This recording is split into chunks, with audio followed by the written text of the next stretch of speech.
ਪਿਆਰੇ ਬੱਚਿਓ, ਆਪ ਸਭ ਨੂੰ ਪਤਾ ਹੀ ਆ ਕਿ ਨਵੰਬਰ ਮਹੀਨੇ ਵਿੱਚ ਨੈਸ ਦਾ ਟੈਸਟ ਹੋਣ ਜਾ ਰਿਹਾ। ਉਹਦੀ ਤਿਆਰੀ ਵਾਸਤੇ ਜਿਹੜੇ ਕੁਐਸਚਨ ਆ ਰਹੇ ਨੇ ਸਾਰੇ ਹੀ MCQ ਬੇਸਡ ਨੇ। ਔਰ ਜਿਹੜੀਆਂ ਅਸੀਂ ਵਰਕਸ਼ੀਟਸ ਕਰ ਰਹੇ ਹਾਂ ਵੈਸੇ ਰੈਗੂਲਰਲੀ, ਮੈਂ ਵਰਕਸ਼ੀਟਸ 7 ਤੱਕ, ਉਸ ਤੋਂ ਬਾਅਦ ਜਿਹੜੀਆਂ ਵਰਕਸ਼ੀਟ ਨੰਬਰ 14 ਉਹ ਮੈਂ ਆਲਰੇਡੀ ਅਪਲੋਡ ਕਰ ਚੁੱਕਾ ਵਾਂ, ਅਤੇ ਵਰਕਸ਼ੀਟ ਜਿਹੜੀ 16 ਵਾ 10ਵੀਂ ਕਲਾਸ ਦੀ, ਉਹਦੇ ਵਿੱਚ ਤੁਸੀਂ ਦੇਖਿਓ ਕਿ ਜਿਹੜੀ 16 ਵਰਕਸ਼ੀਟ ਆ ਉਹਦੇ 'ਚ MCQ ਬੇਸਡ ਜਿਹੜੇ ਕੁਐਸਚਨ ਨੇ ਉਹ ਦਿੱਤੇ ਹੋਏ ਨੇ। ਅੱਜ ਮੈਂ ਤੁਹਾਡੇ ਵਾਸਤੇ ਇਹੀ ਜਿਹੜੀ ਵਰਕਸ਼ੀਟ ਆ ਇਹਦਾ ਸੋਲੂਸ਼ਨ ਲੈ ਕੇ ਆਇਆ। ਮੈਂ ਹਰ ਕੁਐਸਚਨ ਦੀ ਐਕਸਪਲੇਨੇਸ਼ਨ ਬੜੀ ਈਜ਼ੀਲੀ ਔਰ ਸਿੰਪਲ ਦੇਵਾਂਗਾ, ਜਿਹਦੇ 'ਚ ਤੁਹਾਨੂੰ ਕੋਈ ਪ੍ਰੋਬਲਮ ਨਾ ਆਏ ਔਰ ਤੁਹਾਡੇ ਟੌਪਿਕ ਵੀ ਨਾਲ ਦੀ ਨਾਲ ਕਲੀਅਰ ਹੁੰਦੇ ਜਾਣ। ਚਲੋ ਦੇਖਦੇ ਹਾਂ ਜਿਹੜਾ ਪਹਿਲਾ ਕੁਐਸਚਨ ਆ ਉਹ ਕੀ ਆ।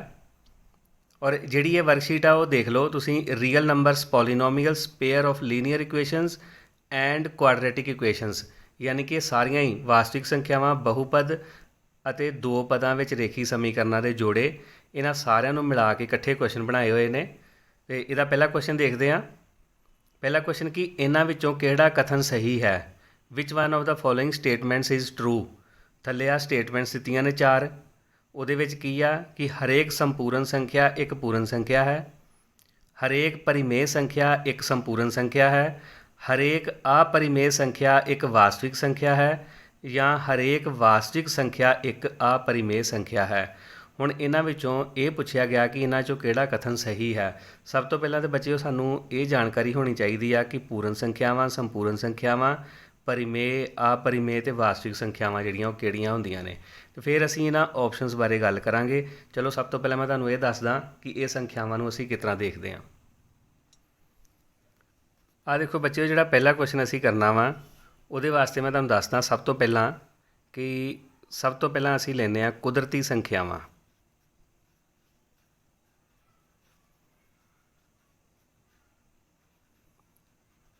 ਕੁਦਰਤੀ ਸੰਖਿਆਵਾਂ ਜਿਹੜੀਆਂ ਨੇ ਉਹ ਕਿੱਥੋਂ ਸ਼ੁਰੂ ਹੁੰਦੀਆਂ ਨੇ? 1 ਤੋਂ, 1 2 3 ਤੋਂ ਲੈ ਕੇ ਅਨੰਤ ਤੱਕ, ਜਿੱਥੋਂ ਤੱਕ ਗਿਣਤੀ ਖਤਮ ਨਹੀਂ ਹੋ ਸਕਦੀ ਕਦੀ ਵੀ, ਇਹ ਕੁਦਰਤੀ ਸੰਖਿਆਵਾਂ ਆ ਗਈਆਂ। ਉਸ ਤੋਂ ਬਾਅਦ ਦੂਸਰੇ ਨੰਬਰ 'ਤੇ ਅਸੀਂ ਲੈਂਦੇ ਹਾਂ ਪੂਰਨ ਸੰਖਿਆਵਾਂ।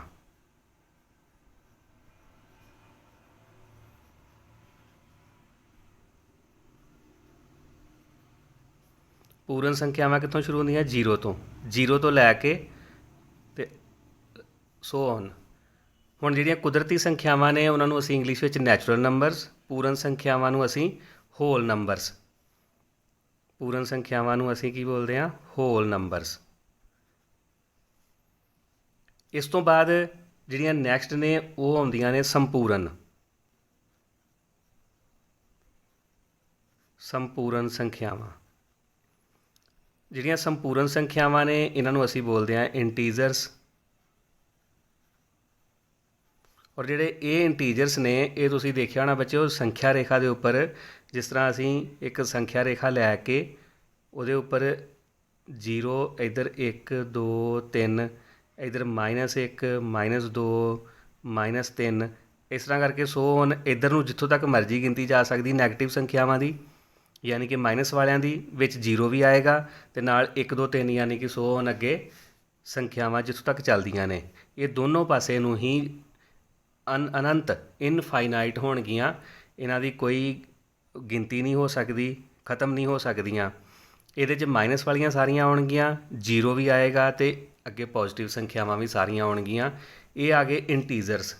ਇਸ ਤੋਂ ਬਾਅਦ ਆਉਂਦੀਆਂ ਨੇ ਪਰਿਮੇਯ ਸੰਖਿਆਵਾਂ। ਜਿਹੜੀਆਂ ਪਰਿਮੇਯ ਸੰਖਿਆਵਾਂ ਨੇ ਉਹਨਾਂ 'ਚ ਉੱਪਰਲੀਆਂ ਸਾਰੀਆਂ ਸੰਖਿਆਵਾਂ ਆਉਣਗੀਆਂ। ਹੁਣ ਆਹ ਤੁਸੀਂ ਇੱਕ ਚੀਜ਼ ਮੈਂ ਤੁਹਾਨੂੰ ਇੱਥੇ ਨਾਲ ਨਾਲ ਦੱਸਦੇ ਜਾਂਦਾ। ਆਹ ਦੇਖੋ ਕੁਦਰਤੀ ਸੰਖਿਆਵਾਂ ਆ ਗਈਆਂ ਸਭ ਤੋਂ ਪਹਿਲੇ ਨੰਬਰ 'ਤੇ। ਪੂਰਨ ਸੰਖਿਆਵਾਂ 0 ਤੋਂ ਸ਼ੁਰੂ ਹੁੰਦੀਆਂ ਨੇ ਔਰ ਕੁਦਰਤੀ ਸਾਰੀਆਂ ਆਉਣਗੀਆਂ ਇਹਦੇ 'ਚ। ਉਸ ਤੋਂ ਬਾਅਦ ਸੰਪੂਰਨ ਸੰਖਿਆਵਾਂ 'ਚ ਪੂਰਨ ਅਤੇ ਕੁਦਰਤੀ ਦੋਵੇਂ ਸੰਖਿਆਵਾਂ ਆਉਣਗੀਆਂ ਅਤੇ ਨਾਲ ਮਾਈਨਸ ਵਾਲੀਆਂ ਆਉਣਗੀਆਂ। ਇਹ ਚੀਜ਼ ਧਿਆਨ ਰੱਖਿਓ, ਸੰਪੂਰਨ ਸੰਖਿਆਵਾਂ ਦੇ ਵਿੱਚ ਪੂਰਨ ਸੰਖਿਆਵਾਂ ਅਤੇ ਕੁਦਰਤੀ ਸੰਖਿਆਵਾਂ ਵੀ ਆਉਣਗੀਆਂ ਅਤੇ ਨਾਲ ਮਾਈਨਸ ਵਾਲੀਆਂ ਸਾਰੀਆਂ ਆਉਣਗੀਆਂ। ਹੁਣ ਜਿਹੜੀਆਂ ਪਰਿਮੇਯ ਸੰਖਿਆਵਾਂ ਨੇ ਉਹਦੇ 'ਚ ਆ ਉੱਪਰ ਵਾਲੀਆਂ ਤਾਂ ਸਾਰੀਆਂ ਆਉਣੀਆਂ ਹੀ ਆਉਣੀਆਂ ਨੇ, ਸੰਪੂਰਨ ਵੀ, ਪੂਰਨ ਵੀ, ਕੁਦਰਤੀ ਵੀ। ਇਹਦੇ 'ਚ ਡੈਸੀਮਲ ਵਾਲੀਆਂ ਅਤੇ ਫਰੈਕਸ਼ਨਲ ਨੰਬਰ ਵੀ ਨਾਲ ਆਉਣਗੇ, ਜਿਸ ਤਰ੍ਹਾਂ 1/2, ਜਿਹੜੀਆਂ ਪੂਰੀਆਂ ਵੰਡੀਆਂ ਜਾਂਦੀਆਂ 0.5, इस तरह करके ये चाहे प्लस दियाँ होण या माइनस दियाँ होण, इस तरह ਦੀਆਂ ਸੰਖਿਆਵਾਂ ਜਿਹੜੀਆਂ ਨੇ ਉਹ ਪਰਿਮੇय ਸੰਖਿਆਵਾਂ 'ਚ ਆਉਣਗੀਆਂ ਜਿਨ੍ਹਾਂ ਦਾ ਦਸ਼ਮਲਵ ਸ਼ਾਂਤ ਹੁੰਦਾ ਜੇ। ਇਹ ਯਾਦ ਰੱਖਿਓ ਟਰਮੀਨੇਟਿੰਗ ਡੈਸੀਮਲ ਵਾਲੀਆਂ ਹੋਣਗੀਆਂ ਇਹਦੇ ਵਿੱਚ ਪਰਿਮੇय ਸੰਖਿਆਵਾਂ 'ਚ, ਔਰ ਜਿਹੜੀਆਂ ਪੂਰੀਆਂ ਵੰਡੀਆਂ ਜਾਂਦੀਆਂ ਹੋਣ। ਇਸ ਗੱਲ ਨੂੰ ਜ਼ਰੂਰ ਧਿਆਨ 'ਚ ਰੱਖਿਓ। ਇਹਦੇ 'ਚ ਉਹ ਸੰਖਿਆ ਨਹੀਂ ਆਊਗੀ ਜਿਹਦਾ ਅਸੀਂ ਪੂਰਾ ਮੁੱਲ ਨਹੀਂ ਕੱਢ ਸਕਦੇ ਪਰਿਮੇय ਸੰਖਿਆਵਾਂ 'ਚ। ਪਰਿਮੇय ਸੰਖਿਆਵਾਂ ਦੇ ਵਿੱਚ ਸੰਪੂਰਨ ਵੀ ਆਉਣਗੀਆਂ, ਪੂਰਨ ਵੀ ਆਉਣਗੀਆਂ ਅਤੇ ਕੁਦਰਤੀ ਵੀ ਆਉਣਗੀਆਂ। ਇਹ ਸਾਰੀਆਂ ਸੰਖਿਆਵਾਂ ਆ ਕੇ ਅਤੇ ਇਹ ਕੀ ਬਣ ਗਿਆ ਹੁਣ ਸਾਡੇ ਕੋਲ ਇੱਕ ਆਹ ਸਾਰੀਆਂ ਸੰਖਿਆਵਾਂ ਦਾ ਇੱਕ ਚਾਰਟ ਤਿਆਰ ਹੋ ਗਿਆ ਤੁਹਾਡੇ ਸਾਹਮਣੇ। ਇਹਨਾਂ ਸਾਰੀਆਂ ਸੰਖਿਆਵਾਂ ਤੋਂ ਬਾਅਦ ਮੈਂ ਤੁਹਾਨੂੰ ਇਸ ਵੱਖਰਾ ਇਹਦਾ ਬਣਾ ਦੇਣਾ ਇੱਕ ਹਿੱਸਾ ਜਿਹਦੇ ਵਿੱਚ ਆਉਣਗੀਆਂ अपरिमेय ਸੰਖਿਆਵਾਂ।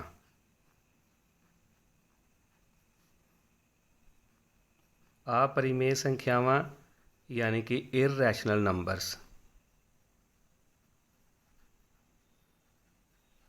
ਇਹਦੇ ਵਿੱਚ ਆਉਣਗੇ ਇਰਰੈਸ਼ਨਲ ਨੰਬਰਸ ਔਰ अपरिमेय ਸੰਖਿਆਵਾਂ ਸੀਗੀਆਂ ਰੈਸ਼ਨਲ ਨੰਬਰਸ। ਹੁਣ ਜਿਹੜੀਆਂ ਇਰਰੈਸ਼ਨਲ ਨੇ ਉਹਦੇ ਵਿੱਚ ਕਿਹੜੀਆਂ ਆਉਣਗੀਆਂ ਜਿਨ੍ਹਾਂ ਦੇ ਸਕੇਅਰ ਰੂਟ ਨਹੀਂ ਨਿਕਲ ਸਕਦੇ।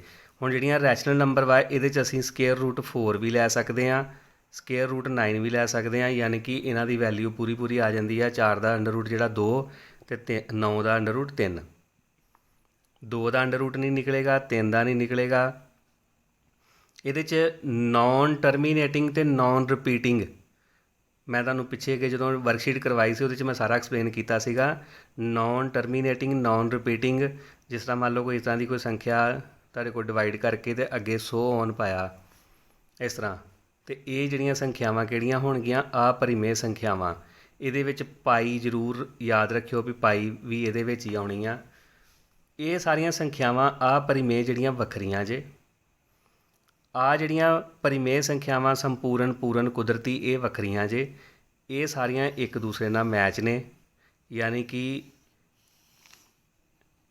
ਜਿਹੜੀਆਂ ਕੁਦਰਤੀ ਸੰਖਿਆਵਾਂ ਨੇ ਇਹ ਸੰਪੂਰਨ ਵਿੱਚ, ਜਿਹੜੀਆਂ ਪੂਰਨ ਸੰਖਿਆਵਾਂ 'ਚ ਵੀ ਆਉਂਦੀਆਂ ਨੇ।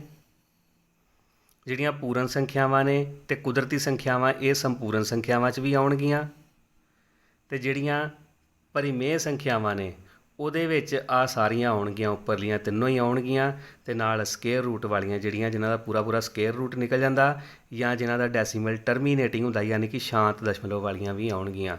अपरिमेय ਸੰਖਿਆਵਾਂ ਇਹਨਾਂ ਸਾਰੀਆਂ ਸੰਖਿਆਵਾਂ ਤੋਂ ਵੱਖਰੀਆਂ ਜੇ। ਇਹਨਾਂ ਦੇ ਨਾਲ ਕੋਈ ਲਿੰਕ ਨਹੀਂ ਹੈਗਾ। ਇਹ ਵੱਖਰੀਆਂ ਹੋ ਗਈਆਂ अपरिमेय ਸੰਖਿਆਵਾਂ। ਤੁਹਾਨੂੰ ਕਈ ਤਰ੍ਹਾਂ ਦੀਆਂ ਡਾਇਗਰਾਮਸ ਬੁੱਕਸ ਵਿੱਚੋਂ ਮਿਲਣਗੀਆਂ, ਕੁਛ ਸਰਕਲ ਬਣਾ ਕੇ ਵੀ ਦੱਸੀਆਂ ਹੁੰਦੀਆਂ ਨੇ। ਸਿਰਫ ਗੱਲ ਸਮਝਣ ਦੀ ਆ, ਜਿਸ ਤਰ੍ਹਾਂ ਤੁਹਾਨੂੰ ਸਮਝ ਲੱਗ ਜੇ। ਹੁਣ ਜਿਹੜੀ ਸਾਰੀ ਚੀਜ਼ ਵਾ, ਚਾਹੇ ਉਹ ਕੁਦਰਤੀ ਨੇ, ਪੂਰਨ ਨੇ, ਸੰਪੂਰਨ, ਪਰਿਮੇय ਅਤੇ अपरिमेय, ਇਹ ਸਾਰੀਆਂ ਸੰਖਿਆਵਾਂ ਮਿਲ ਕੇ ਕੀ ਬਣਾਉਂਦੀਆਂ ਨੇ? ਵਾਸਤਵਿਕ ਸੰਖਿਆਵਾਂ। ਇਹ ਸਾਰੀਆਂ ਸੰਖਿਆਵਾਂ ਮਿਲ ਕੇ ਕੀ ਬਣਾਉਂਦੀਆਂ ਨੇ? ਵਾਸਤਵਿਕ ਸੰਖਿਆਵਾਂ, ਯਾਨੀ ਕਿ ਰੀਅਲ ਨੰਬਰਸ। ਇਹ ਆ ਗਿਆ ਸਾਰਾ ਰੀਅਲ ਨੰਬਰਸ। ਰੀਅਲ ਨੰਬਰਸ ਵਿੱਚ अपरिमेय ਅਤੇ ਬਾਕੀ ਸਾਰੀਆਂ ਤੁਸੀਂ ਦੇਖ ਲਈਆਂ, ਕੁਦਰਤੀ, ਪੂਰਨ, ਸੰਪੂਰਨ ਅਤੇ ਪਰਿਮੇय। ਹੁਣ ਜਿਹੜੀਆਂ अपरिमेय ਨੇ ਇਹਨਾਂ ਤੋਂ ਵੱਖਰੀਆਂ, ਇਹਨਾਂ ਚਾਰਾਂ ਤੋਂ ਵੱਖਰੀਆਂ ਨੇ, ਪਰ ਇਹ ਵਾਸਤਵਿਕ ਸੰਖਿਆਵਾਂ ਦੇ ਵਿੱਚ ਵੀ ਆਉਂਦੀਆਂ ਨੇ। ਹੁਣ ਜਿਹੜਾ ਸਾਡਾ ਕੁਐਸਚਨ ਸੀਗਾ, ਮੈਂ ਤੁਹਾਨੂੰ ਸ਼ੀਟ ਦਿਖਾਉਂਦਾ। ਦੇਖੋ, ਉਹ ਸ਼ੀਟ ਦੇ ਵਿੱਚ ਪੁੱਛਿਆ ਕੀ ਆ ਕਿ ਹਰੇਕ ਸੰਪੂਰਨ ਸੰਖਿਆ ਇੱਕ ਪੂਰਨ ਸੰਖਿਆ ਹੈ। ਉਹਨਾਂ ਨੇ ਪੁੱਛਿਆ ਕਿ ਇਹਨਾਂ ਵਿੱਚੋਂ ਕਿਹੜਾ ਕਥਨ ਸਹੀ ਹੈ। ਹਰੇਕ ਸੰਪੂਰਨ ਸੰਖਿਆ ਇੱਕ ਪੂਰਨ ਸੰਖਿਆ ਹੈ। ਚਲੋ ਦੇਖੋ ਕਿ ਜਿਹੜੀ ਹਰੇਕ ਸੰਪੂਰਨ ਸੰਖਿਆ ਵਾ ਉਹ ਇੱਕ ਪੂਰਨ ਸੰਖਿਆ ਹੈ ਕਿ ਨਹੀਂ। ਤੁਸੀਂ ਇਹ ਧਿਆਨ ਨਾਲ ਦੇਖਿਓ, ਇਸ ਲਾਈਨ ਨੂੰ ਧਿਆਨ ਨਾਲ ਸਮਝਣਾ ਵਾ ਵੀ ਜਿਹੜੀ ਹਰੇਕ ਸੰਪੂਰਨ ਸੰਖਿਆ ਵਾ ਉਹ ਇੱਕ ਪੂਰਨ ਸੰਖਿਆ ਵਾ। ਉਹ ਨਹੀਂ ਹੋ ਸਕਦੀਆਂ ਕਿਉਂਕਿ ਇਹਦੇ 'ਚ ਨੈਗੇਟਿਵ ਆ ਰਹੀਆਂ ਸੰਪੂਰਨ ਵਿੱਚ। ਦੂਸਰੇ ਨੰਬਰ 'ਤੇ ਦੇਖੋ, ਦੂਸਰੀ ਕੀ ਸਟੇਟਮੈਂਟ ਆ? ਹਰੇਕ ਪਰਿਮੇय ਸੰਖਿਆ ਇੱਕ ਸੰਪੂਰਨ ਸੰਖਿਆ ਹੈ। ਜਿਹੜੀ ਹਰੇਕ ਪਰਿਮੇय ਸੰਖਿਆ ਇੱਕ ਸੰਪੂਰਨ ਸੰਖਿਆ ਹੈ ਉਹ ਵੀ ਨਹੀਂ ਆਉਂਦੀਆਂ ਕਿਉਂਕਿ ਪਰਿਮੇय ਸੰਖਿਆ ਦੇ ਵਿੱਚ ਡੈਸੀਮਲ ਵਾਲੀਆਂ ਵੀ ਆਉਂਦੀਆਂ ਨੇ ਅਤੇ ਸਕੇਅਰ ਰੂਟ ਜਿਨ੍ਹਾਂ ਦੇ ਪੂਰੇ ਨਿਕਲ ਜਾਂਦੇ ਆ, ਅਤੇ ਰੈਸ਼ਨਲ ਨੰਬਰ ਵੀ ਆਉਂਦੇ ਨੇ ਜਿਹੜੇ P/Q ਫਾਰਮ 'ਚ ਹੁੰਦੇ ਨੇ। ਅਤੇ ਇਹ ਵੀ ਨਹੀਂ ਸਹੀ। ਹਰੇਕ अपरिमेय ਸੰਖਿਆ ਇੱਕ ਵਾਸਤਵਿਕ ਸੰਖਿਆ ਹੈ। ਦੇਖੋ, ਹਰੇਕ अपरिमेय ਸੰਖਿਆ ਇੱਕ ਵਾਸਤਵਿਕ ਸੰਖਿਆ ਹੈ। Every irrational number is a real number. ਆ ਦੇਖੋ ਜਿਹੜੀ ਆ ਪਰਿਮੇਯ ਸੰਖਿਆ ਭਾਵੇਂ ਜਿੰਨੀਆਂ ਮਰਜ਼ੀ ਆ ਜਾਣ ਉਹ ਸਾਰੀਆਂ ਰੀਅਲ ਨੰਬਰਸ ਵਿੱਚ ਆਉਂਦੀਆਂ ਨੇ। ਇਹ ਚੀਜ਼ ਹੋ ਗਈ ਇੱਕ ਸਾਹਮਣੇ ਤੁਹਾਡੇ। ਦੂਸਰਾ ਦੇਖੋ ਲਾਸਟ ਵਾਲਾ ਕੀ ਆ, ਹਰੇਕ ਵਾਸਤਵਿਕ ਸੰਖਿਆ ਇੱਕ ਆਪਰਿਮੇਯ ਸੰਖਿਆ ਹੈ। ਹੁਣ ਵਾਸਤਵਿਕ ਸੰਖਿਆਵਾਂ 'ਚ ਤਾਂ ਆ ਵੀ ਆ ਰਹੀਆਂ, ਇਹ ਸਾਰੀਆਂ ਆਪਰਿਮੇਯ ਨਹੀਂ ਆ। ਇਹਦਾ ਮਤਲਬ ਆਹ ਵਾਲਾ ਕਥਨ ਗਲਤ ਆ ਚੌਥਾ। ਤੇ ਸਹੀ ਕਿਹੜਾ ਆਇਆ ਵਾ ਕਿ ਹਰੇਕ ਆਪਰਿਮੇਯ ਸੰਖਿਆ ਜਿਹੜੀ ਆ ਇੱਕ ਵਾਸਤਵਿਕ ਸੰਖਿਆ ਹੈ। Every irrational number is a real number. ਆਹ ਤੁਹਾਨੂੰ ਮੈਂ ਇੱਥੇ ਡਾਇਗਰਾਮ ਬਣਾ ਕੇ ਦੱਸ ਦਿੱਤਾ ਸੀ ਕਿ ਆਹ ਸਾਰੀਆਂ ਸੰਖਿਆਵਾਂ ਇਹਦੇ 'ਚ ਆਉਂਦੀਆਂ ਨੇ, ਆ ਵੀ ਇਹਦੇ 'ਚ ਆਉਂਦੀਆਂ ਨੇ, ਤੇ ਆਪਰਿਮੇਯ ਸਾਰੀਆਂ ਜਿਹੜੀਆਂ ਨੇ ਉਹ ਰੀਅਲ ਨੰਬਰਸ ਹੋ ਸਕਦੀਆਂ ਨੇ। ਪਹਿਲਾ ਕੁਐਸਚਨ ਜਿਹੜਾ ਬੱਚਿਓ ਉਹਦਾ ਫਿਰ ਆਨਸਰ ਕੀ ਆ ਗਿਆ, ਸੀ ਆਪਸ਼ਨ। ਹਰੇਕ ਆਪਰਿਮੇਯ ਸੰਖਿਆ ਇੱਕ ਵਾਸਤਵਿਕ ਸੰਖਿਆ ਹੈ। ਇਹ ਸਾਡੇ ਕੋਲ ਆ ਗਿਆ ਪਹਿਲੇ ਕੁਐਸਚਨ ਦਾ ਆਨਸਰ। ਚਲੋ ਦੇਖਦੇ ਹਾਂ ਸੈਕੰਡ ਕੁਐਸਚਨ, ਉਹਦੇ ਵਿੱਚ ਕੀ ਆ। ਕਹਿੰਦੇ ਗ੍ਰਾਫ ਦੁਆਰਾ ਦਰਸਾਏ ਗਏ ਬਹੁਪਦ px ਦੇ ਸਿਫਰਾਂ ਦੀ ਗਿਣਤੀ ਹੈ। ਬੜਾ ਸੌਖਾ ਜਿਹਾ ਕੁਐਸਚਨ ਆ। The number of zeros of a polynomial px represented by the graph. ਆਹ ਦੇਖੋ ਸਾਈਡ 'ਤੇ ਗ੍ਰਾਫ ਬਣਿਆ ਹੋਇਆ ਇੱਧਰ, ਆਹ ਦੇਖੋ। ਇਹਦੇ 'ਚ ਕਹਿੰਦੇ ਵੀ px ਦੇ ਜ਼ੀਰੋਸ। ਹੁਣ ਬੱਚਿਓ ਜਦੋਂ ਮੈਂ ਤੁਹਾਨੂੰ ਇਹ ਵਰਕਸ਼ੀਟ ਕਰਵਾਈ ਸੀ ਇਹਦੀ, ਉਹਦੇ ਵਿੱਚ ਮੈਂ ਤੁਹਾਨੂੰ ਦੱਸਿਆ ਸੀਗਾ, ਐਕਸਪਲੇਨ ਕੀਤਾ ਸੀ ਕਾਫੀ। ਹੁਣ ਵੀ ਤੁਸੀਂ ਧਿਆਨ ਨਾਲ ਸੁਣ ਲਿਓ ਕਿ ਜਿਹੜੀਆਂ ਐਕਸ ਐਕਸਿਸ ਨੂੰ ਜਿੰਨੀ ਵਾਰੀ ਗ੍ਰਾਫ ਕੱਟੇਗਾ, ਐਕਸ ਐਕਸਿਸ ਨੂੰ ਜਿੰਨੀ ਵਾਰੀ ਗ੍ਰਾਫ ਕੱਟੇਗਾ ਓਨੀਆਂ ਹੀ ਉਹਦੀਆਂ ਜ਼ੀਰੋਸ ਹੁੰਦੀਆਂ ਜੇ। ਆਹ ਦੇਖੋ ਇੱਥੇ ਏ ਬਿੰਦੂ 'ਤੇ ਕੱਟਿਆ, ਸੀ ਬਿੰਦੂ 'ਤੇ ਕੱਟਿਆ ਅਤੇ ਇੱਕ ਈ ਬਿੰਦੂ 'ਤੇ। ਹੁਣ ਇਹਦੀਆਂ ਕਿੰਨੀਆਂ ਸਿਫਰਾਂ ਹੋ ਗਈਆਂ, ਜ਼ੀਰੋਸ ਹੋ ਗਏ ਕਿੰਨੇ, 3। ਆਹ ਦੇਖੋ px ਦੇ ਸਿਫਰਾਂ ਦੀ ਗਿਣਤੀ ਹੈ, ਕਿੰਨੇ ਆ ਗਏ, 3। ਆਪਸ਼ਨ ਸੀ। ਦੂਸਰੇ ਕੁਐਸਚਨ ਦਾ ਆਨਸਰ ਆਪਸ਼ਨ ਸੀ ਜੇ। ਇਸ ਗ੍ਰਾਫ ਦੇ ਵਿੱਚ ਤੁਹਾਨੂੰ ਆਹ ਦੇਖੋ, ਗ੍ਰਾਫ ਦੇ ਵਿੱਚ ਇਹਦੀਆਂ 3 ਜ਼ੀਰੋਸ ਬਣ ਰਹੀਆਂ ਨੇ, 3 ਸਿਫਰਾਂ ਬਣ ਰਹੀਆਂ ਨੇ। ਇਹਦਾ ਆਨਸਰ ਆ ਗਿਆ 3, ਯਾਨੀ ਕਿ ਆਪਸ਼ਨ ਸੀ। ਉਸ ਤੋਂ ਬਾਅਦ ਦੇਖੋ ਤੀਸਰਾ ਕੁਐਸਚਨ ਕਿ ਇਹਨਾਂ ਵਿੱਚੋਂ ਕਿਹੜਾ ਬਹੁਪਦੀ ਦਾ ਸਿਫਰ ਹੈ। Which of the following is a zero of the polynomial. ਹੁਣ ਦੇਖੋ ਬੱਚਿਓ ਮੈਂ ਤੁਹਾਨੂੰ ਇਹਦੇ ਬਾਰੇ ਜਦੋਂ ਪਹਿਲਾਂ ਵੀ ਕਰਵਾਇਆ ਸੀ, ਮੈਂ ਇੱਕ ਚੀਜ਼ ਦੱਸੀ ਸੀ ਕਿ ਇਹ ਕੁਐਸਚਨ ਜਿਹੜੇ ਨੇ ਅਸੀਂ ਬੜੇ ਆਸਾਨੀ ਨਾਲ ਦੇਖ ਸਕਦੇ ਹਾਂ। ਸਾਡੇ ਕੋਲ 4 ਆਪਸ਼ਨਸ ਦਿੱਤੀਆਂ ਨੇ। ਅਸੀਂ ਇਹ ਆਪਸ਼ਨ ਨੂੰ ਇਹਦੇ 'ਚ ਪੁੱਟ ਕਰਾਂਗੇ, ਦੇਖਾਂਗੇ ਕਿ ਜਦੋਂ ਇਹ ਬਹੁਪਦ ਜਿਹੜੀ ਪੋਲੀਨੋਮੀਅਲ ਜਦੋਂ ਜ਼ੀਰੋ ਹੋ ਗਈ ਉਹੀ ਇਹਦਾ ਸਿਫਰ ਹੋਏਗਾ। ਚਲੋ ਦੇਖਦੇ ਹਾਂ ਇਹਦਾ ਸੋਲੂਸ਼ਨ ਕਾਪੀ 'ਤੇ। ਆਹ ਦੇਖੋ ਬੱਚਿਓ, ਮੈਂ ਇੱਥੇ ਆਹ ਵਾਲੀ ਜਿਹੜੀ ਪੋਲੀਨੋਮੀਅਲ ਦਿੱਤੀ ਸੀ ਇੱਥੇ ਲਿਖ ਲਈ ਆ। ਇਹਦੀਆਂ ਆਹ 4 ਆਪਸ਼ਨਸ ਨੇ। ਅਸੀਂ ਇਹਨੂੰ ਜਿਹੜੀ ਪੋਲੀਨੋਮੀਅਲ ਆ ਉਹਦੇ ਵਿੱਚ ਕੀ ਕਰਾਂਗੇ ਕਿ ਆਹ ਜਿਹੜੀਆਂ ਵੈਲਿਊਜ਼ ਦਿੱਤੀਆਂ ਹੋਈਆਂ ਨੇ ਅਸੀਂ ਇਹ ਪੁੱਟ ਕਰਾਂਗੇ। ਜਿਹਦੇ ਨਾਲ ਪੋਲੀਨੋਮੀਅਲ ਦਾ ਆਨਸਰ 0 ਆ ਜਾਏਗਾ ਉਹੀ ਇਹਦੀ ਸਿਫਰ ਹੋਏਗੀ, ਯਾਨੀ ਕਿ 0 ਹੋਏਗੀ। ਚਲੋ ਦੇਖਦੇ ਹਾਂ, ਸਭ ਤੋਂ ਪਹਿਲਾਂ ਪਹਿਲੀ ਆਪਸ਼ਨ ਇਹਦੇ 'ਚ ਪੁੱਟ ਕਰਕੇ ਦੇਖਦੇ ਹਾਂ। ਜਿੱਥੇ x ਵਾ ਉੱਥੇ ਅਸੀਂ 1 ਲਿਖਾਂਗੇ ਕਿਉਂਕਿ ਪਹਿਲੀ ਵੈਲਿਊ 1 ਦਿੱਤੀ ਹੋਈ ਆ। ਆਹ ਦੇਖੋ 1 ਦੀ ਪਾਵਰ 5 ਮਾਈਨਸ 1 ਦੀ ਪਾਵਰ 3 ਜਮਾ 2, ਅਤੇ ਇਹਦੇ ਨਾਲ ਵੀ 1 ਇੱਥੇ x ਦੀ ਵੈਲਿਊ ਅਤੇ -2। ਇਹ ਵਾਲੀ ਜਿਹੜੀ ਪੋਲੀਨੋਮੀਅਲ ਉਹਦੇ ਵਿੱਚ ਮੈਂ ਵੈਲਿਊਜ਼ ਪੁੱਟ ਕਰ ਦਿੱਤੀ। ਹੁਣ ਦੇਖੋ ਆਹ ਵਾਲੀਆਂ, ਇਹਨੂੰ ਜਦੋਂ ਸੋਲਵ ਕਰਦੇ ਹਾਂ 1 ਦੀ ਪਾਵਰ 5 ਯਾਨੀ ਕਿ 1 ਨੂੰ 5 ਵਾਰੀ ਮਲਟੀਪਲਾਈ ਕਰਾਂਗੇ ਅਤੇ 1 ਹੀ ਆਏਗਾ। -1 ਨੂੰ 3 ਵਾਰੀ ਕੀਤਾ ਤਾਂ ਵੀ 1, ਅਤੇ 2 ਏਕਮ 2, ਇੱਥੇ +2 ਅਤੇ -2। ਹੁਣ ਆਹ ਦੇਖੋ 1 -1 ਯਾਨੀ ਕਿ ਪਲੱਸ ਅਤੇ ਮਾਈਨਸ ਵਾਲਾ ਕੱਟਿਆ ਗਿਆ, 2 -2 ਇਹ ਵੀ 0 ਹੋ ਗਿਆ, ਅਤੇ ਕਿੰਨਾ ਆਨਸਰ ਆ ਗਿਆ, 0।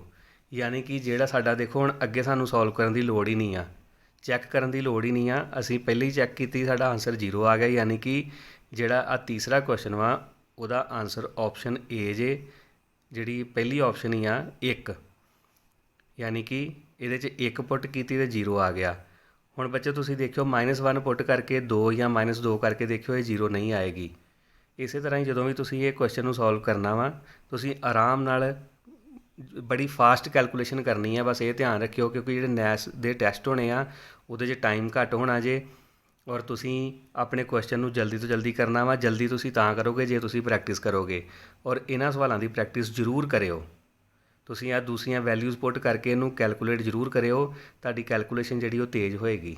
ਚਲੋ ਦੇਖਦੇ ਹਾਂ ਨੈਕਸਟ ਕੁਐਸਚਨ। ਆਹ ਸੀਗਾ ਬੱਚਿਓ ਤੀਸਰਾ ਕੁਐਸਚਨ ਜਿਹੜਾ ਮੈਂ ਹੁਣੇ ਕਰਵਾਇਆ ਸੀ। ਉਹਦਾ ਆਨਸਰ ਜਿਹੜਾ ਪਹਿਲਾ ਸੀਗਾ ਏ ਵਾਲੀ ਆਪਸ਼ਨ ਜਿਹੜੀ ਆ ਇਹਨੂੰ ਤੁਸੀਂ ਟਿਕ ਕਰ ਲਿਓ, ਪਹਿਲੀ ਆਪਸ਼ਨ ਜਿਹੜੀ ਆ। ਉਸ ਤੋਂ ਬਾਅਦ ਦੇਖੋ ਚੌਥਾ ਕੁਐਸਚਨ ਕੀ ਆ ਕਿ ਬਹੁਪਦ ਦਿੱਤੀ ਹੋਈ ਆ ਸਾਨੂੰ, ਇਸ ਦੇ ਸਿਫਰਾਂ ਦਾ ਗੁਣਨਫਲ ਪਤਾ ਕਰਨਾ ਅਸੀਂ ਕੀ ਆ।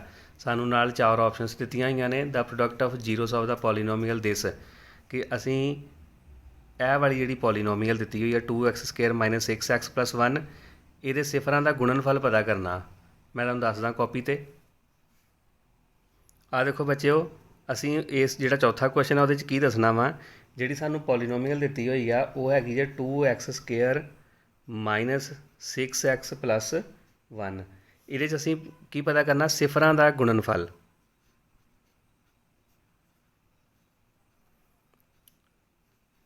ਸਿਫਰਾਂ ਦਾ ਗੁਣਨਫਲ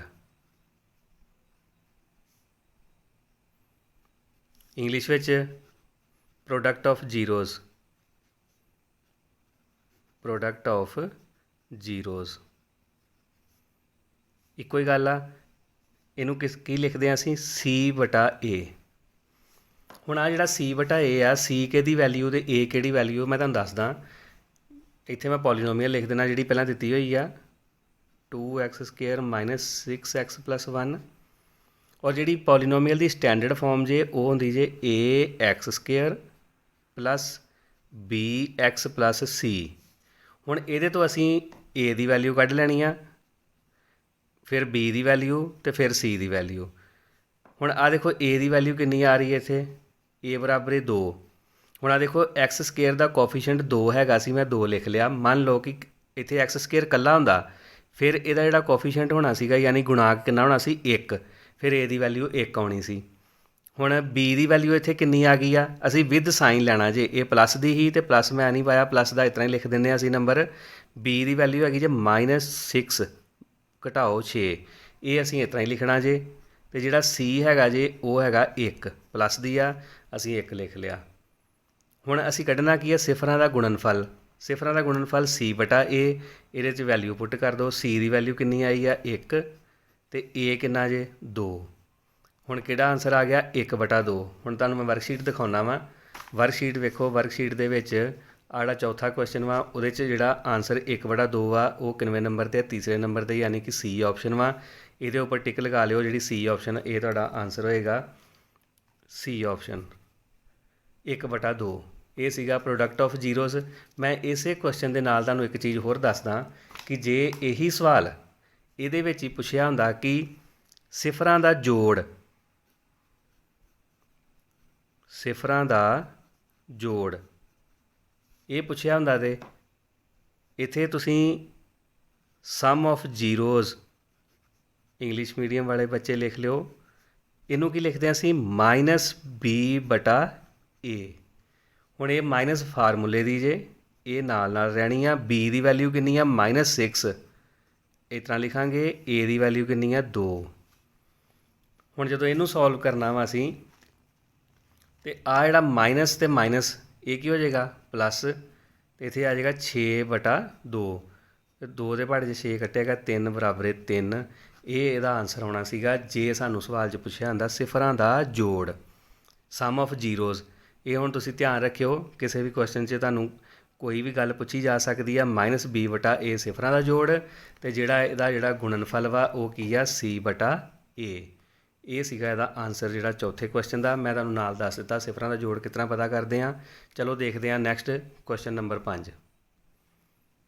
ਆ ਦੇਖੋ ਬੱਚਿਓ, ਜਿਹੜਾ ਕੁਐਸਚਨ ਨੰਬਰ 5 ਆ ਉਹਦੇ 'ਚ ਕੀ ਆ ਕਿ ਬਹੁਪਦ f(x) ਦੀਆਂ ਸਿਫਰਾਂ ਦੀ ਗਿਣਤੀ ਜਿਸ ਦਾ ਗ੍ਰਾਫ ਹੇਠਾਂ ਦਿੱਤਾ ਹੈ, number of zeros of polynomial f(x) whose graph is given below. ਯਾਨੀ ਕਿ ਆ ਦੇਖੋ ਇਹਦਾ ਗ੍ਰਾਫ ਇੱਕ ਸਾਈਡ 'ਤੇ ਦਿੱਤਾ ਹੋਇਆ ਸਾਨੂੰ। ਆਹ ਵਾਲਾ ਕੁਐਸਚਨ ਜੇ। ਹੁਣ ਇਸ ਗ੍ਰਾਫ ਦੇ ਵਿੱਚ ਅਸੀਂ ਕੀ ਦੇਖਣਾ ਵਾ, ਸਿਫਰਾਂ ਦੀ ਗਿਣਤੀ। ਮੈਂ ਹੁਣੇ ਤੁਹਾਨੂੰ ਉੱਪਰ ਵੀ ਕੁਐਸਚਨ ਕਰਵਾਇਆ ਸੀਗਾ, ਉਹਦੇ 'ਚ ਵੀ ਅਸੀਂ ਦੇਖਿਆ ਸੀ ਕਿ ਜਿਹੜੀ ਸਿਫਰਾਂ ਦੀਆਂ ਜਿਹੜੀ ਗਿਣਤੀ ਆ ਉਹ ਅਸੀਂ ਕਿਸ ਤਰ੍ਹਾਂ ਕੱਢਦੇ, ਜਿੱਥੇ ਜਿੱਥੇ ਗ੍ਰਾਫ x ਐਕਸਿਸ ਨੂੰ ਕੱਟਦਾ। ਆ x ਧੁਰਾ ਵਾ, x ਧੁਰੇ ਨੂੰ ਆ ਦੇਖੋ ਗ੍ਰਾਫ ਨੇ ਇੱਥੇ ਕੱਟਿਆ। ਇੱਕ ਬਿੰਦੂ ਆ ਗਿਆ, ਦੂਸਰਾ ਬਿੰਦੂ ਆ, ਤੀਸਰਾ ਆ ਅਤੇ ਚੌਥਾ। ਅਤੇ ਇੰਨੀਆਂ ਹੀ ਇਹਦੀਆਂ ਸਿਫਰਾਂ ਹੋ ਗਈਆਂ, 1 2 3 ਅਤੇ 4। ਹੁਣ ਅਸੀਂ ਆਪਸ਼ਨ ਦੇ ਵਿੱਚ ਦੇਖਦੇ ਹਾਂ। ਦੇਖੋ ਜਿਹੜੀ ਕੁਐਸਚਨ 'ਚ ਆਪਸ਼ਨ ਨੰਬਰ D ਆ, ਇਹ 'ਚ 4 ਨੰਬਰ ਦਿੱਤਾ ਹੋਇਆ ਵਾ।